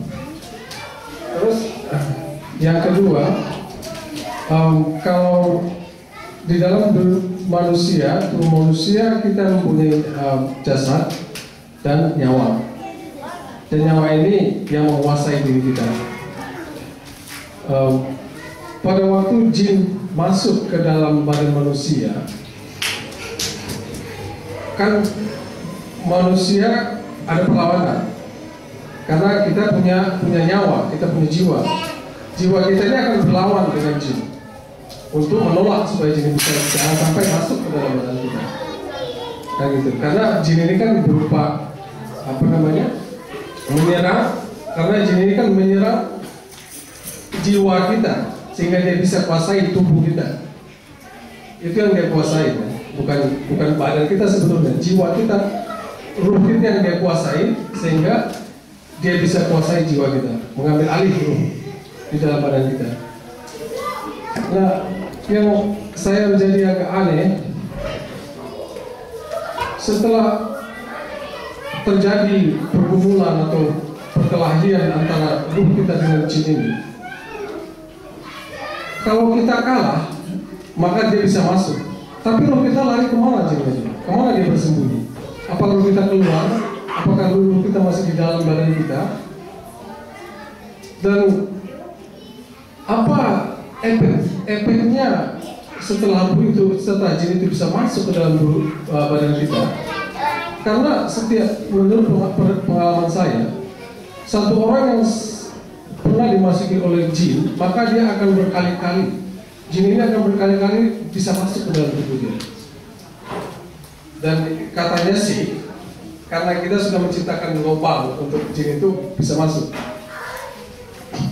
Dan yang saya tadi teringat juga bahwasanya jin itu masuk katanya melalui kepala dan melalui ujung kaki. Tadi kalau saya bilang bisa melalui makanan, karena satu orang bisa ambil makanan, bisa melalui makanan. Nah itu saya ya itu tadi. Ya. Nah itu. Jadi yang pertama, sebenarnya yang pertama, kemana jin itu bersembunyi sewaktu kita dalam keadaan sholat. Orang yang kemasukan jin, yang diganggu oleh jin, waktu dalam keadaan sholat, kenapa jin itu tidak lari pada waktu itu dan orang itu sembuh karena jin yang ada. Nah itu yang saya agak ingin tahu. Terima kasih. Assalamualaikum warahmatullahi wabarakatuh.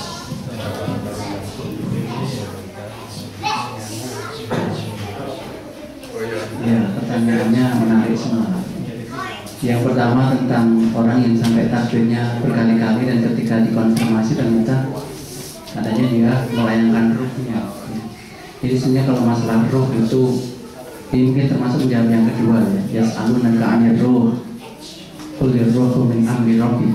Jadi pengetahuan kita tentang ruh itu sangat terbatas. Sehingga kita tidak bisa membicarakan ruh itu seperti apa ya. Termasuk ketika jin masuk, yang jelas adalah begini, ketika Rasulullah menggambarkan bagaimana sholat yang khusyuk itu, ada sebuah hadis yang panjang tentang bagaimana Al-Fatihah itu setiap ayatnya itu adalah dialog kita dengan Allah Subhanahu wa Ta'ala ya. Jadi setiap kata yang kita ucapkan dalam Al-Fatihah itu dijawab oleh Allah Subhanahu wa taala. Ini ada hadisnya, sangat panjang, dan kalau Bapak Ibu membacanya pasti akan sangat tertarik. Jadi yang saya ingat adalah bahwa ketika kita mengatakan Bismillahirrahmanirrahim, Alhamdulillahirabbil alamin, pada saat itu Allah membalas, hambaku memujiku, maka untuknya lah apa yang dia minta. Ketika kita menyebut Maliki Yaumiddin, Allah pun juga menjawab dengan bahwa hambaku itu memujiku aku sebagai rajanya, maka untuk dialah segala apa yang dia mintakan. Kemudian ketika kita mengatakan iyyaka na'budu wa iyyaka nasta'in, maka untuk mulah semua apa yang kamu minta.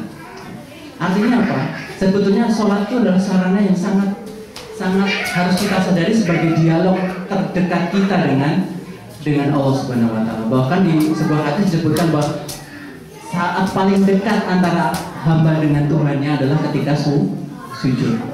Maka berbanyaklah doa ketika sujud. Artinya apa? Memang sholat itu sebenarnya memang dialog kita dengan, bahkan ketika kata iyaka bukan iyahu, bukan iyana, tapi iyaka, ka itu adalah orang kedua, di mana kita berdialog secara langsung. Ya. Jadi dari kondisi itu sebenarnya menggambarkan betapa memang kita harus menghadirkan keseluruhan jiwa kita ketika kita dalam sholat, sehingga tidak sekedar Al-Fatihah itu karena memang kan otak kita punya ciri kayak gitu ya. Kalau sesuatu sudah sering diucapkan, dia nggak akan perlu dipikirkan lagi, udah otomatis ngalir. Ya. Demikian juga dengan Al-Fatihah. Ya. Padahal Al-Fatihah itu merupakan salah satu rukun dari sholat. Kalau dia nggak ada Al-Fatihah, dia harus diulang lagi, harus ditambah satu rakaat. Artinya sadarilah secara penuh apa yang kita ucapkan itu dengan sepenuh jiwa. Nah, kemudian kalau kemudian sampai mengalirkan itu, nah ini mungkin kita perlu tanya kembali apakah Rasulullah juga mencontohkan seperti itu. Yang jelas yang dicontohkan oleh Rasulullah adalah ketika bagaimana menciptakan dialog antara seorang hamba dengan Tuhannya ketika sholat, dan itu tidak ada perpindahan roh. Tidak diceritakan di situ ada perpindahan roh, ada transformasi atau apa, nggak ada. Hanya keasikan kita berdialog dengan Sang Maha Pencipta. Makanya ada sebuah riwayat, ada seorang sahabat yang dia ketika habis wudhu mukanya itu bercahaya. Ketika itu ditanya, kenapa kok kamu habis wudhu mesti bercahaya? Karena saya merasa sangat tenang, senang luar biasa, karena saya akan bertemu dengan Zat yang Maha Pencipta. Saya akan menghadap Zat yang Maha Segala. Jangankan kita, yang mungkin memang itu sulit, tapi bukan berarti nggak bisa. Ya. Jadi memang kita harus berupaya agar sholat kita itu sekhusyuk mungkin, sehingga seolah-olah kita berdialog dengan Allah Subhanahu wa taala. Bahwa sekarang bahwa setelah iman itu kan ada ihsan. Ihsan itu adalah anta'budullaha ka'annahu tarah. Ya. Jadi kita beribadah pada Allah seolah-olah kita melihatnya. Kemudian yang berikutnya tentang ketika kita sholat itu ada jinnya kemana gitu ya. Jadi ada sebuah hadis yang mungkin bisa jadi salah satu pegangan kita, bahwa jin itu ketika mendengar adzan dia akan lari sejauh mungkin sampai dia tidak bisa mendengar adzan itu. Kemudian jin akan kembali lagi. Kemudian setelah itu ketika dikumandangkan iqamah, jin itu akan lari lagi sampai ke tempat yang dia tidak bisa mendengar iqamah itu. Nah kalau di sini kan adzan nggak ada yang dikerasin ya, jadi jinnya nggak lari jauh-jauh amat. Perbedaan gitu. Nah, terus kemudian setelah itu di rangkaian hadis itu dikatakan bahwa ketika dia kumat selesai, maka dia akan datang lagi dan dia akan mengganggu anak Adam itu ketika sholat sampai dia lupa rakaat berapa dia berada. Ya artinya memang dia eksis terus ya. Bahkan ketika sholat pun dia juga nggak takut, hanya tetap menggoda manusia ya, termasuk mempengaruhi pikiran agar kita tidak khusyuk. Nah, menghadapinya bagaimana ya? Kita harus memang sejak dari wudhu itu kita harus sadari benar bahwa kita mau menghadap Allah ya. Bahkan ketika yang biasa ke masjid, keluar rumah sudah mengalahkan kaki kiri terlebih dahulu ada doanya Bismillahirrahmanirrahim. Setiap langkah dihitung pahala, setiap langkah dihitung diangkat derajatnya, itu kita sadari. Maka bahkan ketika wudhu pun, bahwa ketika tangan kita basuh, dosa kita berguguran, yang melalui tangan itu, termasuk ketika membasuh kepala dan muka. Itu kita sadari betul. Ketika takbiratul ihram, kemudian kita mengucapkan doa iftitah itu ada banyak. Jangan Allahu Akbar kabiro terus. Karena kalau sudah Allahu Akbar kabiro, otomatis nanti langsung bismillah nggak sadar. Tahu-tahu aja udah Allahu Akbar kabiro. Tadi saya baca apa ya? Jadi sadarilah itu semenjak kita dari wudhu itu sudah hadir jiwa kita itu di dalam sholat, sehingga sholat kita itu akan berdampak gitu. Akan berdampak kalau kita di sholat mengatakan Allahu Akbar, Maha besar Allah. Benarkah dalam kehidupan kita sudah benar-benar membesarkan Allah sebagai satu-satunya zat yang kita takuti? Jangan-jangan kita lebih takut pada yang lain daripada Allah Subhanahu Wa Taala. Kemudian yang berikutnya, yang terakhir, saya tambah lagi. Kalau yang masuknya berdiri di mana? Oh iya. Jadi memang kalau seperti itu masih kontroversif Pak. Jadi kalau dia mengambil alih ruh kayaknya enggak. Ya karena memang ruh itu memang selama dia masih di dalam jasad kita, dia nggak akan bisa diambil alih oleh siapapun. Tapi jin itu memang bisa masuk melalui aliran darah, ya. Dia bisa melalui kepala atau tubuh manapun dia bisa. Karena jin itu di tubuh, misalnya di sini itu bisa ribuan dia jin ada di sini. Saking kecilnya dia dan dia bisa mempengaruhi kita. Dan memang ada potensi orang-orang ketika udah dimasuki jin, ada lubang dalam dirinya sehingga jin itu bisa mendekati lagi. Oleh karenanya biasanya orang yang habis diruqyah itu harus rajin untuk melakukan terapi. Terapinya ya melakukan amalan yang sholih, memperbanyak tilawah, ya memperbanyak amalan sunnah, menjaga wudhu, ya itu aja. Ada pada dijaga, itu akan menutup lubang-lubang itu. Ketika kita melakukan kemaksiatan akan terbuka lubangnya. Makanya memang kalau kita menegakkan Islam dalam diri kita secara penuh, insya Allah nggak akan ada yang diganggu, ya. Termasuk ketika dikirimi santet, pelet, insya Allah nggak akan bisa. Ya. Bahkan ketika tidur pun kan ada orang itu kalau tidur kan mungkin mikirnya lemah ya, tapi tidak untuk orang yang beriman. Ketika dia tidur, dia baca ayat kursi, saat itulah dia dijaga oleh malaikat. Nggak ada yang bakal bisa mengganggunya. Makanya jangan lupa untuk ya kalau tidur, kalau tiba-tiba nggak ada doa ya mohon maaf kalau kemudian mimpi buruk ya. Jadi memang tidur yang disunahkan ya tidur yang dengan ada Rasulullah, ada doanya ya. Kalau lebih baik lagi ada wudhunya. Ada juga ada juga pembentengan diri yang ada hadisnya juga ketika seseorang mau tidur ya, baca Qul Falaq, Anas, kemudian ditiupkan, kemudian diusapkan ke tubuh seluruhnya sampai 3 kali, ya itu bisa melindungi kita dari segala serangan makhluk itu. Ya. Bahwa bisa kayaknya akan panjang kalau diturutin. Mohon maaf kalau ada yang belum terpuaskan, nanti japri aja. Bisa lewat email ke saya catat di situ. Kayak orang penting aja. Sebentar. Udah. Kayaknya Ustaz belum perkenalan, tadi banyak yang nanya ke saya. Ini dari mana? Mungkin lebih baik di ya sebagai penutup ya, kalau tak kenal maka taruh dong. Nama saya Rustanto, saya dari Kementerian Keuangan di Direktur Jenderal Kekayaan Negara, sama dengan bos saya di sini Pak Yose, dan dia senior saya. Kemudian saat ini saya lagi PhD di QUT di satu fakultas juga dengan beliau, saya Science and Engineering. Insya Allah bulan Juli nanti keluarga baru mau muncul ke sini. Anak saya 3, kemudian istri alhamdulillah istri 1 ya, dan insya Allah nanti akan ikut ke sini juga. Itu mungkin sudah cukup ya. Berarti bisa sering materinya ya. Dengan senang hati. Untuk yang mungkin yang berkepentingan mengenai alam gaib atau merasa diganggu jin atau makhluk halus, mungkin jawab aja ke Mas Rustanto. Kalau yang mau di ruqyah juga silakan. Sesi berikutnya. Oke.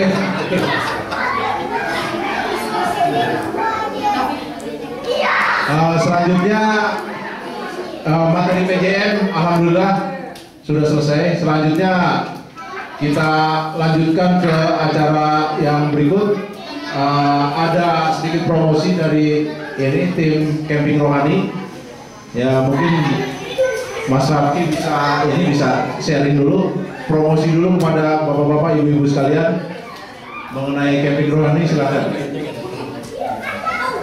Mungkin 5 menit aja ya. Jadi langsung ke acara selanjutnya. Gimana tanya jawab?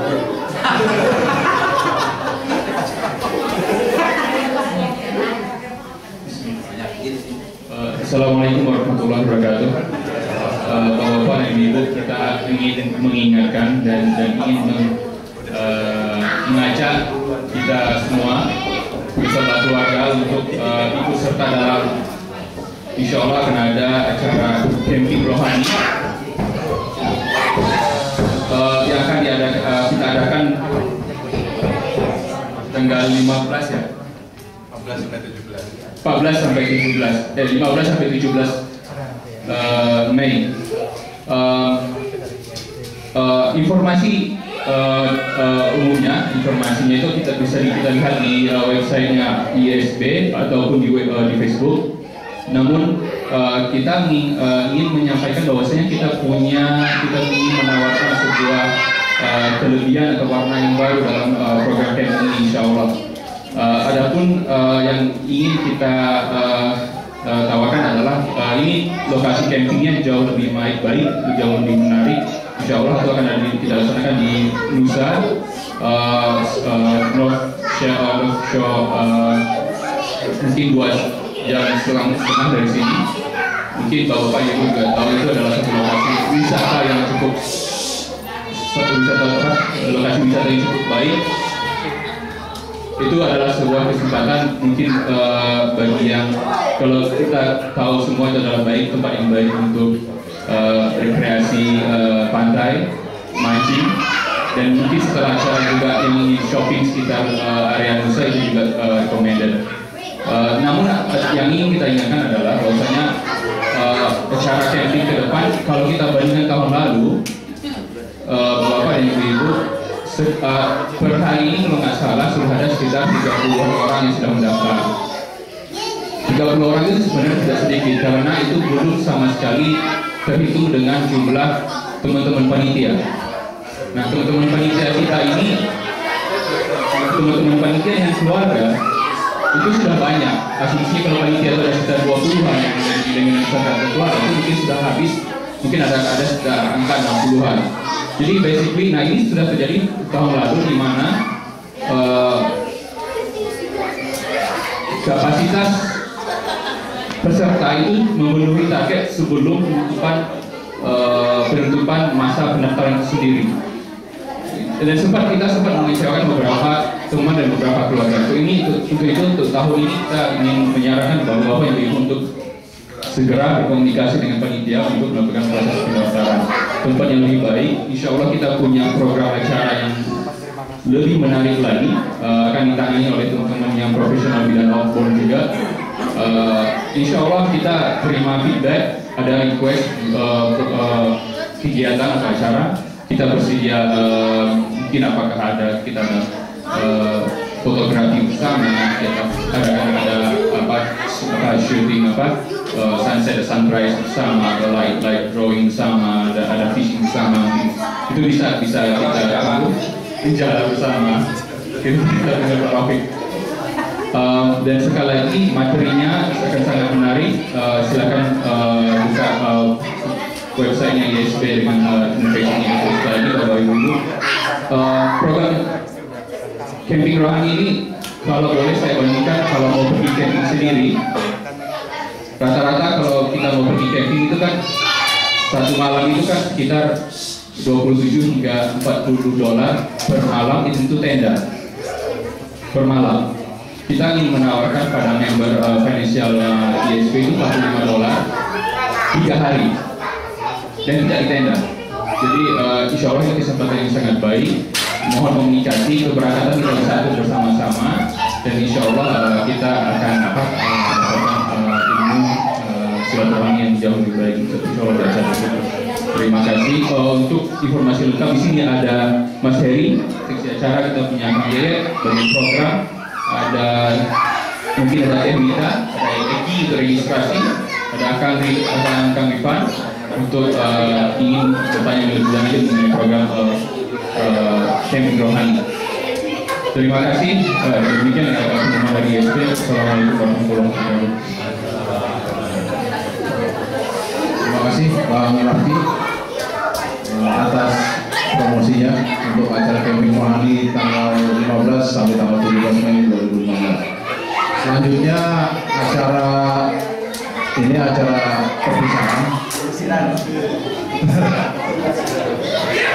perpisahan untuk ini rekan kita dan mantan pengurus ISB Kang Indra, Mbak Rita sama Mas Kamal yang sudah menyelesaikan studinya di Brisbane. Mungkin saya langsung saja untuk mempersingkat waktu ke malam ini. Selanjutnya adalah sepatah dua patah kata. Kebetulan Kang Indra juga sama Mbak Rita juga aktif di IMCQ juga. Ya, jadi saya persilakan Presiden IMCQ dulu, baru nanti Mas Ardi untuk Pak Kiki, baru Mas Ardi dulu untuk menyampaikan ini sepatah dua patah kata, termasuk penghargaan dari kami atas sumbangsihnya terhadap acara dakwah atau Islam di Brisbane. Saya persilakan dari Pak Kiki dulu. Terima kasih. Terima kasih untuk kesempatannya untuk saya. Assalamualaikum warahmatullahi wabarakatuh. Alhamdulillah, puji syukur ke Allah Subhanahu wa Ta'ala untuk Mas Indra dan Mbak Rita.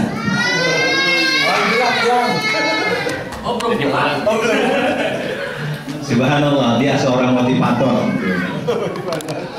Kalau nggak ada dia, NCTQ tidak ada. Karena salah satunya dialah yang penyemangat. Kita memang sudah mempunyai rencana dari beberapa tahun sebelumnya. Tapi dengan kedatangan Pak Indra ke Brisbane, ke Queensland, semangat kita timbul lagi.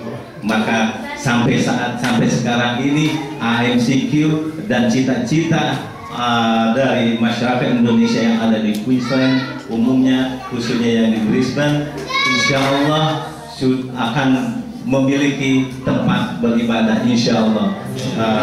Sekarang komite IMCQ sedang berusaha sekuat mungkin untuk penggalangan dana dan sebagainya. Mohon doanya dari semua, dan saya pribadi terhadap Kang Indra dan Teh Rita mengucapkan banyak-banyak terima kasih atas involvementnya di IMCQ.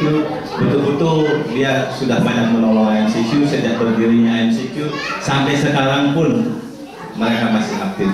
Alhamdulillah Pak Indra, Mbak Teh Rita, semoga sukses dunia akhirat di Indonesia di tanah air. Pak Indra juga saya ucapkan selamat jalan. Mudah-mudahan kita bisa ketemu lagi. Jangan putuskan silaturahim kita, walaupun kita jauh, tapi kalau bisa hati kita dekat. Mungkin juga dari Pak Iman secara pribadi juga akan memberikan suatu kata-kata untuk Pak Indra dan Mbak Rita. Untuk saya, untuk Kang Indra dan Mbak Rita, saya mohon maaf kalau ada kesalahan saya. Saya adalah seorang manusia, mungkin tidak luput dari kesalahan, mohon dimaafkan. Juga dari salam dari istri saya Mbak Rita, dia tidak bisa datang karena ada acara dengan anak-anak. Jadi dia bilang salam-salam Mbak Rita, semoga sukses dunia akhirat di Indonesia. Sekali lagi Mas Indra, atas nama IMCQ, mungkin nanti Pak Tri juga mau memberikan sesuatu. Maaf. Dari bendahara memberikan sesuatu. Bukan jin ya? Ya, kadang-kadang di dalam organisasi sering main tarik-tarikan ular gitu ya. Jadi sekarang udah waktunya minta maaf. Jadi mohon maaf Pak Indra dan Mbak Rita. semoga sukses. Mudah-mudahan kita bisa ketemu lagi di lain kesempatan. Assalamualaikum warahmatullahi wabarakatuh. Jangan lupa, ini juga ada pengumuman satu lagi sedikit. Hari Minggu besok insya Allah ada rapat terbuka dari AMCQ mengenai Pak Iman, kalau bisa dicatat, mengenai bagaimana kelanjutannya properti yang di dan sebagainya. Kalau nggak salah itu ada 5 yang harus dibahas untuk rapat terbuka untuk semua jajaran masyarakat Indonesia yang ada di Brisbane pada umumnya. Terima kasih. Wassalamualaikum warahmatullahi wabarakatuh. Oh, ini mungkin ada hadiah nanti untuk Kang Indra sama kenang-kenangan. Selama 2 tahun ya di AMCQ, ini semua hadiahnya kita agak banyak, senang karena duitnya juga duit masyarakat, duit ini rumah, jadi kita nggak berani banyak-banyak. Jadi saya rasa Bu Iman yang ngasih ke Mbak Rita, Bu Iman. Udah Pak Iman juga, Pak Iman ini buat Mas Indra, Pak Iman. Foto, foto ya.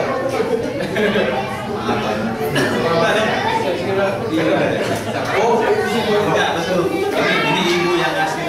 Oh, iya. Oh, fotonya.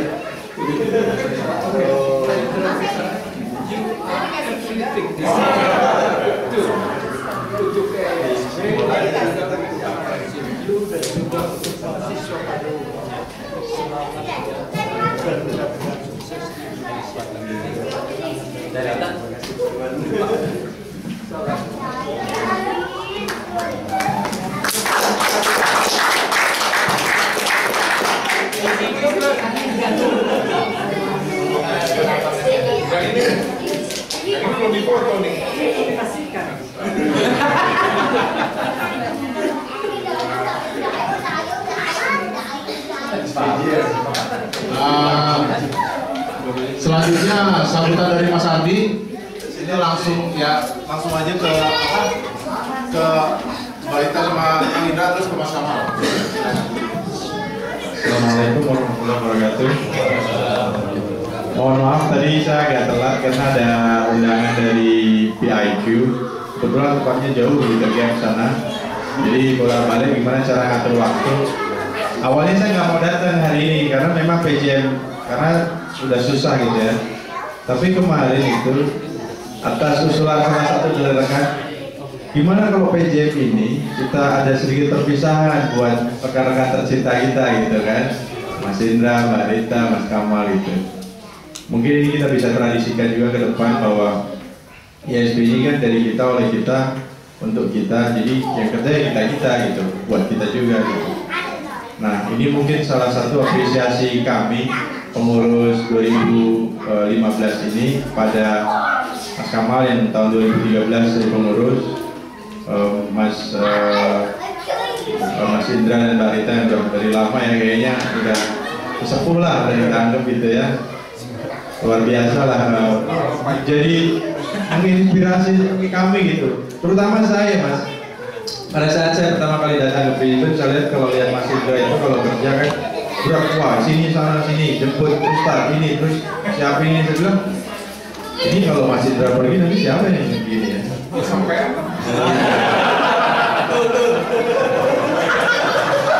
langsung cari-cari orang. Begitu lah. Nah, tapi tadi kan sudah sering menginspirasi kan? Pas ya. Jadi pada prinsipnya adalah tadi bilang Pak, siapa yang bilang tadi, ada yang bilang Mas Indra motivator ya, mungkin istilahnya regenerasi alhamdulillah sudah lumayan berjalan. Kita teman-teman juga dengan kegiatan camping investor dan kegiatan PJM yang alhamdulillah hari ini lumayan banyak jamaahnya. Tentunya Mas Kamal, saya masih ingat akhir tahun lalu saya nanya, Mas ini kita punya database nggak sih tentang demografi anggota-anggota kita. Waktu itu Mas Kamal pernah bilang ya kita ada gitu kan. Nah, mungkin kemarin saya nggak tahu apakah Mas Heri sempat ngobrol-ngobrol dengan Mas Kamal apa yang sudah dilakukan dulu dan sebagainya. Tapi anyway, saya on behalf teman-teman pengurus 2015 mengucapkan sekali lagi banyak-banyak terima kasih kepada Mas Kamal, Mas Indra, Mbak Rita atas kontribusinya. Dan saya selaku pribadi, ini bukan sebagai wakil teman-teman, saya mohon maaf kalau seandainya saya pribadi ada salah-salah, saya juga manusia ya.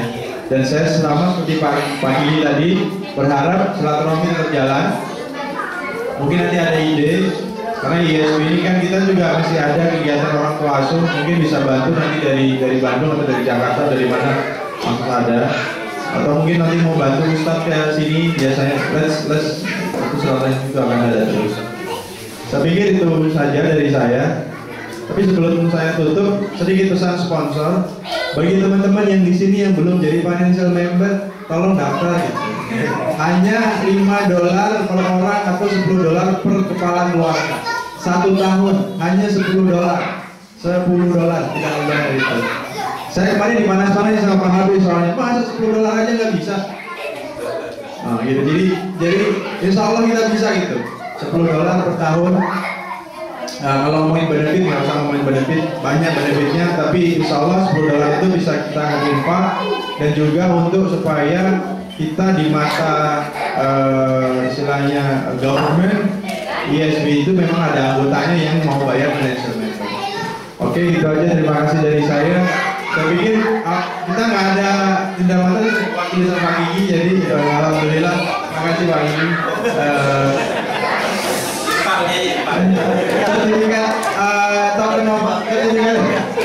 Sertifikat appreciation ada, tapi tarikannya lupa. Mohon maaf sekali lagi. Tapi itu aja dari kami, udah malam, udah setengah 10 lebih. Ada lagi yang mau nyambutin setelah saya balikin. Saya balikin ke MC. Saya tutup. Assalamualaikum warahmatullahi wabarakatuh. Saya langsung ke Mas Kamal aja, nanti ke Kang Indra dan Barita.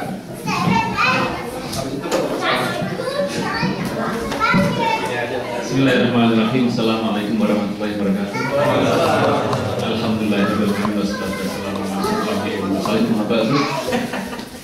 terima kasih kepada ISB atas acara ini.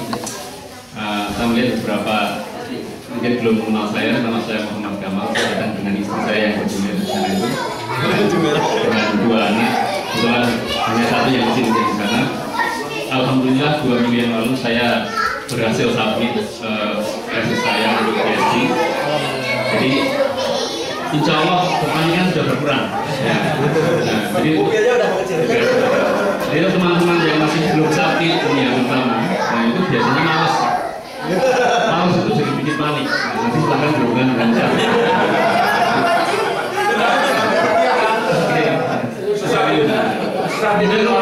Kalau tidur itu bikin masih terus nggak bisa ini. Oke, baik, jadi alhamdulillah. Baik, jadi alhamdulillah atas doa rekan-rekan semuanya dan juga support dari teman-teman semuanya, saya berhasil submit. Kemudian insya Allah akhir bulan ini tanggal 23 kita terbang ke Indonesia, kita kembali ke Indonesia untuk mengabdi di sana, untuk bekerja di sana. Kemudian terkait dengan ISB, alhamdulillah saya termasuk yang melihat perubahan dari tahun ke tahun ISB. Jadi mulai dari tahun 2007 ketika saya kesini, pertama kali terlibat di ISB, masih sangat kecil sekali ISB. Dulu Pak Iman masih ingat kita PTN di apa namanya di Sulawesi, di Bundaran Hotel, di cuma 5 orang, 6 orang, tapi ya itu terus berlanjut terus hingga sekarang. Dan alhamdulillah sekarang sudah sangat besar sekali, sudah jadi in, sudah punya kaos ya, gitu ya, jadi bagus banget ya, mudah-mudahan namanya.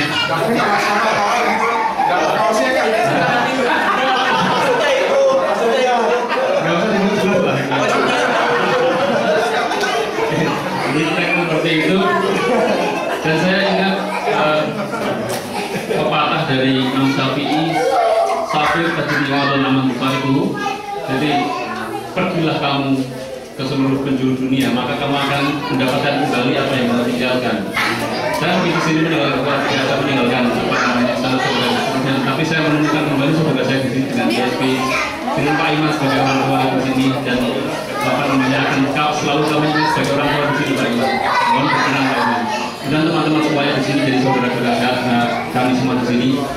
Kemudian terakhir, ya kami mohon maaf jika selama keberadaan kami di sini banyak salah, banyak silap, dan mungkin pernah menyakiti apalagi terbaik pada teman-teman semuanya, saudara-saudara sekalian. Saya dengan rendah hati mohon maafkan.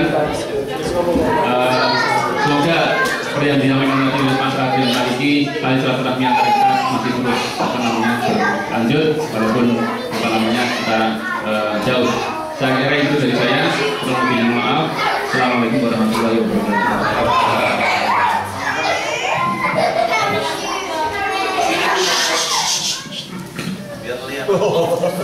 Makasih ya, makasih. Assalamualaikum warahmatullahi wabarakatuh. Jadi pulang nih kita. Tadinya kita rencana nggak rencana pulang, tapi ternyata sudah begini yang mau harus pulang ya. Daripada mengecewakan banyak orang.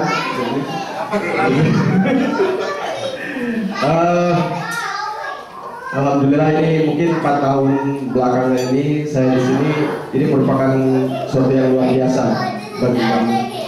Jadi kalau disampaikan tadi oleh Pak Niki, sebenarnya harus berterima kasih itu kami. Jadi kami berterima kasih sekali dengan teman-teman di sini, dengan Friska, dengan ISB, dan juga MCQ. Karena saya yakin ada atau tidak ada kami itu kegiatan ini tuh tetap ada seperti ini. Dan justru dengan adanya kami di sini, kami bisa banyak membawa manfaat, menerima manfaat dari kegiatan-kegiatan ini. Dan ini merupakan suatu anugerah yang sangat luar biasa buat kami. Banyak pelajaran dan juga banyak pengalaman yang kami dapatkan. Mungkin Pak banyak yang belum kenal juga dengan saya tadi. Nama saya Indra. Kenal semua Pak. Jadi itu istri saya yang pakai rok biru.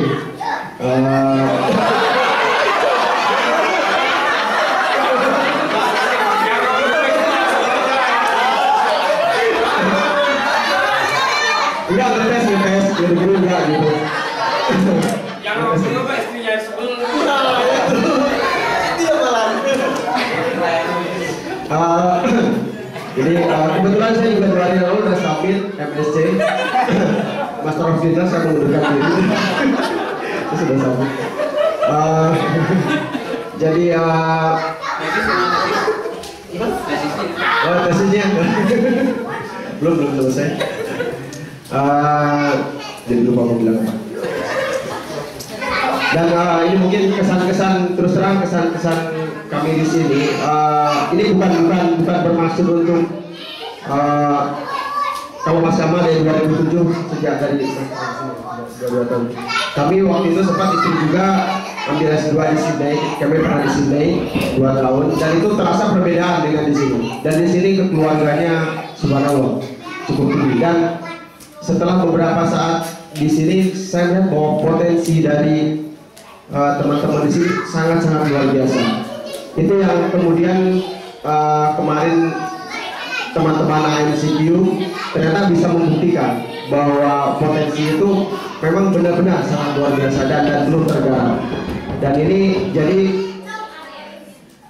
seperti tadi yang disampaikan Pak Kiki, sebenarnya bukan karena saya terus terang, bukan gitu. Itu tapi karena ini potensi teman-teman semua di sini. Gitu. Dan ini benar-benar merupakan suatu anugerah bagi saya bisa terlibat di sini dan bisa menjadi bagian dari proses dakwah di sini. Karena insya Allah kegiatan dakwah di Brisbane saya melihat bahwa kedepannya akan semakin meningkat dan semakin baik, sehingga akan semakin banyak yang mendapat manfaat dari kegiatan dakwah ini. Dan untuk kami pribadi bahwa untuk berdakwah itu bukan suatu kewajiban, tapi itu adalah suatu kebutuhan. Sehingga kalau tadi mungkin seperti kata Pak Ardi, lihat saya suka sibuk sendiri. Banyak juga mungkin teman-teman yang menyatakan saya sebagai sesi sibuk gitu. Itu sebenarnya Karena kebutuhan. Kebutuhan gitu. Kebutuhan juga. Karena terus kalau mungkin saya berceramah, siapa yang akan mendengarkan gitu kan? Saya menulis juga nggak bisa. Ya mungkin dakwah dari yang bisa kami sampaikan ya seperti ini, dengan tenaga dan dengan waktu. Dan itu jadi mungkin sekali lagi terus terang di sini tidak ada yang dapat kami persembahkan selain ucapan terima kasih yang sangat sebesar-besarnya terhadap teman-teman dan juga terhadap ISB, HMCQ dan Brisbane, dan juga kami mohon maaf yang sebesar-besarnya karena terus terang pasti banyak sekali salah yang kami lakukan, dan baik yang mungkin yang tanpa sengaja ataupun yang saya sengaja gitu karena sering guyon ya. Jadi saya sekali lagi mohon maaf, dan yang karena tadi sudah diperkenalkan kami mohon pamit. Insya Allah nanti tetap akan ada kontak silaturahmi, mudah-mudahan tidak hanya sampai di sini, dan kami akan tinggal di Bandung. Insya Allah jika Bapak nanti ada keperluan atau kepentingan atau mungkin mengunjungi ke daerah Bandung dan Jawa Barat, jangan ragu-ragu untuk menghubungi kami. Insya Allah di sana sudah ada isi Bandung. Ada yang nggak ngerti ternyata. Oh gitu. Ya, mungkin begitu, itu aja yang bisa kami sampaikan. Sekali lagi terima kasih dan mohon maaf atas segala kesalahan. Wassalamualaikum warahmatullahi wabarakatuh. Ya, silakan. Pakai itu boleh? Atau nggak usah, sehingga kedengeran ya. Oh iya, punten. Assalamualaikum. Mohon maaf ya, mungkin udah lapar ya. Mohon maaf saya mohon minta waktu karena soalnya udah nggak tahu lagi kapan bertemu dengan teman-teman semua. Tadi sudah disampaikan suami saya banyak sekali. Saya juga sama. Saya dari awal datang ke sini saya udah jatuh cinta sama ISB gitu. Dari awal 2011 saya udah terlibat, 2012 sampai sekarang saya selesai itu saya betul-betul merasakan manfaat yang besar dengan saya bergabung di ISB. Banyak teman-teman yang ngomong, kita ikut situ tuh gimana gitu tesisnya atau apanya. Alhamdulillah dengan itu semua saya merasakan saya mendapatkan kemudahan dan kelancaran, karena suami saya bilang saya membutuhkan itu semua. Saya selalu bukan saya kira Pak Kiki, pokoknya walau bagaimana ISB itu harus ada Pak. Jangan terlalu banyak berpikir, insya Allah bismillah kalau ada kan itu harus ada apa ya. Ada sih, mudah-mudahan itu segera berdiri, jangan terlalu banyak berpikir. Terus untuk teman-teman di ISB saya hanya ingin mengingatkan, pokoknya kita itu bersaudara karena Allah. Singkirkan semua perbedaan, nggak ada kelompok, nggak ada golongan, nggak ada apa. Yang paling utama itu kita kebersamaan karena Allah. Jangan terpecah-pecah karena apapun, jangan dengerin. Pokoknya kita bersatu, karena Allah. Mudah-mudahan kita semakin banyak membawa manfaat, banyak teman-teman yang tahu ISD semakin banyak diperkenalkan. Yang ketiga, saya membantu promosi ya untuk yang camping. Ini saya lihat ada yang belum pernah ikut nih, Pak Raffi udah lama di sini belum pernah ikut camping. Pak Arif juga udah lama di sini belum pernah ikut camping. Beneran rugi nih ya, saya merasakan saya udah 3 kali ikut camping, enggak menyesal. Subhanallah itu ya, acaranya luar biasa sekali. Kita kan udah terlalu banyak disibukkan, udah sekolah, udah kerja apa. Luangkan waktu cuma $45 sekeluarga. Kita dapat materi yang luar biasa. Materi itu mericat hati, dan terutama buat anak-anak itu luar biasa. Itu ya, bapak-bapak, ibu-ibu, anak-anak itu kita mendapatkan manfaat yang sangat luar biasa dari camping. Bukan cuma buat bapak-bapak dan ibu-ibunya, karena mereka itu betul-betul bersatu ya. Kan di sini jarang tuh ada kumpul, mungkin di sekolahan juga jarang sekali ada menu-menu agama seperti itu. Kalau di camping itu luar biasa sekali. Jadi luangkan waktu, jangan terlalu banyak mikir. $45 doang, murah banget. Satu keluarga sekolah ya.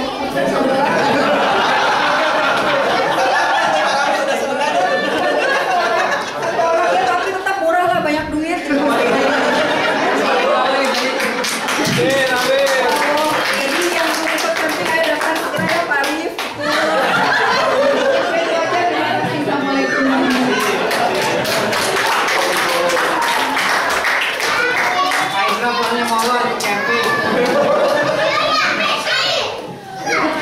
Terima kasih.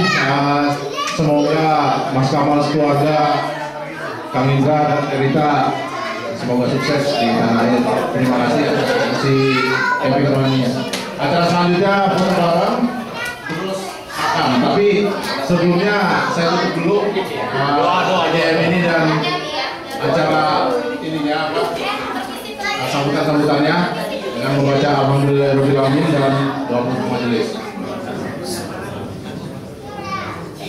Assalamualaikum warahmatullahi wabarakatuh.